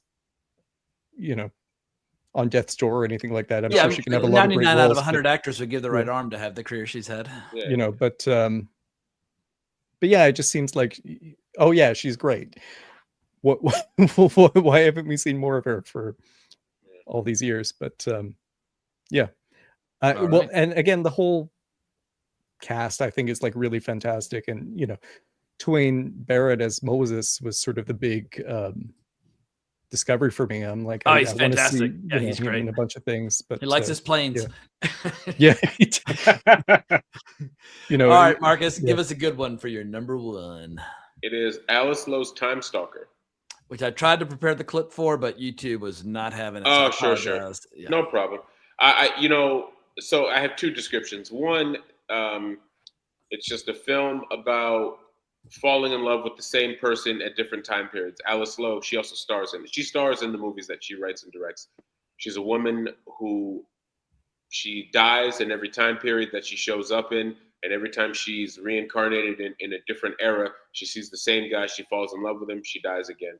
And I think, to some degree, it's almost her poking fun at the female stereotype of like, oh man, but I'm back on the dating apps again. It's like anytime you see like a clip of a female stand-up comedian, it's like, don't men suck? Well, I'm back on the dating apps again. And it's kind of like, well, if they suck, why are you always on? Why is that like your life? Some cycle of men are trash, but I want to date, men are trash, but I want a relationship, men are trash. And I really do think that's really what the film kind of like boils down to. Also, because this film that came out 2 years ago, or maybe a year ago, had such an interestingly loyal audience, I tell people this is the movie that everyone thinks The Beast is. And I compare it to The Beast because it's like these 2 lovers that keep finding each other in different time periods. And the thing about Tiimestalker is it takes place at the same exact time periods that The Beast takes place in, and it's just really like, it's too coincidental. There's also a subplot in Tiimestalker about another person trying to like stalk and kill her, which literally shows up in the Beast. It's like there's so many like just not even vague similarities. But the difference here feel is a side by side comparison thread coming. I just haven't posted it because it feels so. Sometimes the older I get, I'm like, this is so easy. But I guess I should. I've already made the GIF, so I might as well just post it. But also the difference here is that Alice Lowe is great with dark humor. Like I get it. The Beast has some funny parts, but Tiimestalker is just legitimately kind of laugh out loud funny. And the humor is just so darkly comical. It's really great. And if you haven't, see her first film, Prevenge. Prevenge is so great also. And go watch Garth Marenghi. More people know from Garth Marenghi. Yeah, I had no idea it was the same lady, Right. Yeah. So Tiimestalker. I love that movie. It was an early release. I think it came out in April. So it's been out for a long time. It's one of the earlier movies this year that I really kind of fell in love with. Beautiful. Well, for my number one, this is another weird thing where I kind of came at it from a strange angle where I like it more for what it made me do as opposed to the individual movie itself. But as a result of watching this movie, I went back and rewatched 63 episodes of a show which lead up to it, which is Demon Slayer, Kimetsu no Yaiba, Infinity Castle, which is basically the 64th episode in a show, but it just happens to be 2.5 hours long. Made $700 million worldwide off 20 million. And I shouldn't judge a movie off box office, but once again, low budget genre entertainment with disproportionate returns that people actually are enjoying. Like these debates about Fantastic Four was a hit or Superman was a hit. It's like, it shouldn't be open to debate. But if you make a movie for $20 million and it grosses 700, well, then case closed. The movie is popular. But I got a little taste here of my favorite character, Zenitsu, about to throw down with his old rival. 1の型しか使えない俺と1の型だけ使えないあんた。俺が勝つならあんたはクズだ。一緒にすんじゃねえ! And there's a big battle in the anime world right now where Chainsaw Man fans hate Demon Slayer fans and vice versa. There's room in my heart for both, but they like anytime one of them gets like I saw a stat the other day that one of the pop songs from Chainsaw Man's been like #1 in Japan for like a year, and they're like, "Suck it, Demon Slayer fans!" I'm like, you know what? It is possible to like more than one show or more than one movie, but Demon Slayer right now is for me. It's the Harry Potter of anime, where you've got young warriors trying to take down all the demons and the bad guys, and it's just glorious. And there are 2 more movies coming to wrap up the full story because the manga has been complete for a couple of years, so we know exactly where it's going. But I have a feeling that the second one in this final trilogy will be the first Japanese animated movie to cross $1 billion worldwide. And so once again, I shouldn't judge movies based on category, but for a brief shining moment, I felt like a fan again. I love comics. I love superheroes. I love science fiction. I love all this crap, but I'm tired of always fucking just like wanting to whip up my knives and stab shit to death. When I watch Demon Slayer, I feel like a big old nerdy fan again. And for that, it is my #1 of the year. So Hollywood, suck it. I'm Team Japan. In any case, that brings everything to a full close. I was going to come up with a bunch of questions about terrible movies, and so we could have some more fun kicking them in the nuts. But I feel like we've recorded long enough now, and I've talked enough trash where I don't need to talk about Jay Kelly or the Electric State. But Mr. Penn, it looks like you have one that you might not be able to resist. Him. Stabbing in. Oh, him. Dude, that movie sucks ass. No, but it's also like, it's not about have you even, I went to see it in the theater because I was curious. It's like, it's not even so much like, have you ever like suited up for a game of football? Have you ever have you ever watched a game of football? Have you ever been in a locker room? Like, do you even know? Yeah. Do you know any biracial people? Because that's another big kind of aspect of this movie too. It's just such a that is the epitome. And I got to say, Eddington is one of the rare, maybe only movies so far that I like. This was made for Twitter people, but him is the epitome of like, this is made for people who love to have that debate about, why do light-skinned athletes get treated better? Or why do athletes date white women? Or why do blah, blah, blah, blah. It's like every checklist to get people going on Twitter. It's like all the political WNBA people that don't even watch the WNBA but have a million things to say about stuff about it. Like that's what him is. And and there's like a personal thing too. Having a biracial son now, I see how weird people are towards biracial people, and I have this weird kind of protective thing over my son now, and him really kind of captured that, and it's funny. And Marlon Wayans is above it as well. When you watch something like Requiem for a Dream or Scary Movie or whatever, Marlon Wayans, wildly talented dude. I thought him was pretentious fucking garbage. And Julia Fox, who I love, was terrible in it. Well, what happened? She used to be so pretty. Look, we don't need to go there. But anyway, it was like, what is this? But, well, there are a lot of movies that I wanted to see that I did not see, like The Plague, which is a horror movie coming out in a couple of days. Durandar, which is a thriller from India, which apparently is really good. The Secret Agent, Resurrection, Sarat. So there are plenty of movies that might have potentially made the list, or The Testament of Anne Lee. There are a lot of movies that I wanted to see but didn't make time for. I saw it today. Oh, didn't make I don't like the tone. How you, whatever, man. Oh, okay. We'll talk about it later. Did anybody see Die My Love? Yes. Well, I'm a Lynn Ramsey. I don't even know now, but yes, I saw it. That's all I have to, I saw it. I love Lynn Ramsey, but something's just not there anymore. And she has so few films to kind of. She doesn't have she's been around for decades, you can say literally decades at this point, but she doesn't have the body of work where she can afford multiple not good movies. I just wasn't a fan of it. Did anybody see Ebony and Ivory from the director of The Greasy Strangler? I missed it, but I love The Greasy Strangler. But I really wanted to see Ebony and Ivory, but it came and went very quickly. No. Magazine Dreams, technically that was made years ago, but it officially got released. That movie it's such a humiliation ritual.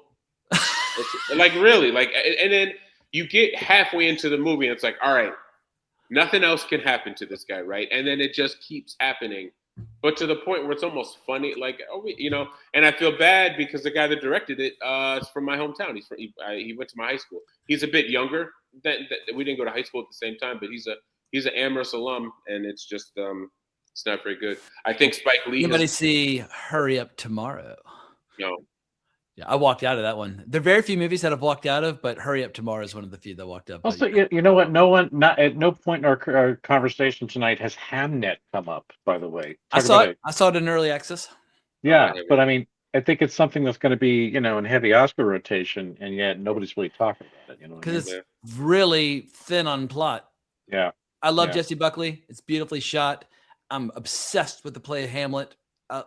In theory, I should have been the number one. I saw it. I didn't even bother to review it because there's nothing to talk about. I think Paul Mescal is like the fucking gold medalist for movies I don't want to see. Like a good actor in shit that I just don't want to watch. I don't know how he has this canny sense of just staying in my peripheral vision, but I don't know. He's doing great at it so far. He'll always be the dad in After Sun because that's a movie I like very much. But, I hated that. I didn't did fucking you? thing for him. Man, I love that movie. Oh, I was gonna say too. I think Spike Lee has lost it. Highest to lowest is not. Yeah, good. I skipped it. It's so frustrating because you have Jeffrey Wright, Denzel Washington. It's like just with those actors, you could just make a true remake of the Kurosawa, and it would be more. Leone remade Kurosawa to great success. So I guess you can remake Kurosawa, but I didn't see the new Spike Lee. I just think he's really rich. Spike Lee's one of those rich, out of touch people that doesn't know he's rich and out of touch. Yep. And I want to be clear. There's nothing wrong. Just like make movies about your stuff. Like you can make movies about rich. Like it's okay. Like it's not about vilifying people that have like it's fine. But I just think there's this thing about Spike Lee where he still thinks he's like an everyday man, and it's like you're not. And it's he's okay not selling tube socks on the streets of Brooklyn anymore. No, he's in courtside, and like you can make and that's the part of it too. Like the characters in Highest to Lowest are like they're very well to do, but there's still this whole connection where it's like but I still keep it real, and it's like no, you don't. Like I don't. It's. I don't. Kessler, I got a question for you. Yep. Did you see and do you have any feelings about any of these three movies? Red Sonja, Section 31, or War of the Worlds? I've seen all of them. I don't know if I have any nice words about any of them. So, but I wanted to ask if there are any films coming out in 2026 that any of you are looking forward to. Dune. You make me be positive. I hate being positive. Right. I'm excited for that Maggie Gyllenhaal Frankenstein movie with Christian Bale. That looks cool to me. But, I see the trailer every time I go to a movie. I'm just like, what? Oh, okay. I want to see that. There's a Peaky Blinders. You The know only what I thing I'm really want to excited see to is do the is this new year. Sam Raimi movie. Oh yeah. Rachel McAdams. It's the first Sam Raimi movie where I think I'm going to skip it on purpose. But I'm excited to do a lot more 50th anniversary, 75th anniversary, and 100th anniversary videos this year. Those gave me great pleasure and joy last year, and I'm going to do a lot more of them in 2026. But that Sam Raimi movie is like, if you want a movie about good guy and a bad guy on an island stalking each other, both characters have Hell to in be the Pacific. Hell in the Pacific. And it's there just, you go. but it's like when you see the trailer, you're like, it's so obvious what they're going for with the type of person that the bad guy is. It makes it so thunderously boring just in its concept. It's like, if you don't give him some, like, make him a character from Succession, but if you don't give him some charismatic qualities, there's no drama, there's no tension. It's just, oh, he's a toxic tech bro, and she's gonna show him how it's done. Boring as fucking shit. So Oh, Sam is that Raimi, what it's about? Oh, I mean, damn. They're in a plane crash together, and I think in the trailer it looks like the dynamic with them flips, but I don't know. I want to see it. I mean, in Sam Raimi, you know what I'm kind of hoping for is what'll make me happy with that film is if there's just some little nod to Red Eye with Rachel McAdams, because Sam Raimi and Wes Craven always had like a little, thing going on where they would reference each other's movies. There's like a Freddy glove hanging up, going all the way back to like early in their careers, referencing each other here or there. And, Wes Craven's passed away now, but it would make me happy if Sam Raimi did like just a little something. It doesn't have to be big or flashy or in the foreground, but like a little nod would make me happy. I just thought of a movie that I don't know if I'm excited for it, but I'm excited to discuss it and get prepared for it. I'm going to reread and watch every adaptation of The Odyssey and get ready. Well, there you I'm go. going to do a video about best Greek mythology movies. I will get invested. And even if the Agamemnon helmet looks like fucking Batman, it looks bad. It looks bad. But a Christopher Nolan movie about the Odyssey, that's something worth discussing and having conversations about Greek mythology adaptations and so on and so forth. So I'll get nerdy for that shit. Can watch. Jamie, what about the week? The same weekend, Jamie. It's supposed to be Dune 3 and Doomsday. It's supposed to be on the same weekend, right? I think Dune 3 would be the better movie. I really worry about how well he's going to be able to adapt that second book, because that second book, the first book is all about a guy becoming a bad motherfucker and possibly, like a messiah, maybe a messiah of Doom, but a messiah nonetheless. I think most of the Dune fans who have never read the books are going to be utterly bewildered by where that story goes. But I think this is why he's calling it Dune 3 and not Dune Messiah. I think he's going to be a little syncretic with the story. I don't think he's going to stick to the books. That's my opinion on this one. Gotcha. Yeah, I'm going to reread Dune Messiah beforehand. I will get prepared for it. But I'm much more excited for it than fucking Doomsday. But all right. As a way of wrapping things up, where can people find you online if they want to pet your belly and rub your head and all that good stuff, starting with Mr. Scurry? At William Scurry on Twitter, at Bill Scurry on every other social media you can possibly find. I got a podcast called I Don't Get It, at Noah and Bill Show on the social media. That's a weekly thing that we do. And I'm a frequent guest on this space, Wrong Reel, all that bullshit. So you can find me here too. Kessler. I'm at Movie Kessler, and that's where I post all my podcasts and movie stuff and articles. I've got a few things in the works right now. We got a commentary track coming out soon. Yeah, that's exciting. Yeah. New Deaf Crocodile, actually 2 new Deaf Crocodile audio commentaries. And we do. We have 2. Fuck yeah. Hell yeah. I've got podcast episodes for The Pink Smoke coming out. I recorded one that I'm really excited about where I talk about the influence of the ancient Maya on science fiction, which is really cool. Lots of good stuff on the way, so folks can find me there. Mr. Pinn. At Pinland_Empire, or you could just PinlandEmpire.com. I'm also on Instagram. I do have a Blue Sky account that I occasionally post stuff on, but not like all the time. Every 2 weeks, I kind of check in and out of that place. Or if you just want to go to Google Pinland Empire, all my stuff comes up. So beautiful. Well, and then I'm turning 50 next year. I finally decided to throw all caution to the wind. I created an OnlyFans account. You got to DM me on Twitter to find out where it is. But we hope you enjoyed this show. Please remember to like, subscribe, hit the notification bell. There'll be a shitload of more videos coming out later this year. And gentlemen, I can't thank you enough for contributing 4 hours of your valuable time in the middle of the night to recording this video. We've been going quite a while. It's been a real marathon, but a fun one. So pleasure and a privilege as always. All right. Well, with that, we're going to bring this show in for a safe landing. Thanks again for watching. But I already said it once, but I'm going to say it again. More importantly, as always, onwards and upwards. It ain't like it used to be, but it'll do. You know how to whistle, don't you, Steve? You just put your lips together and blow.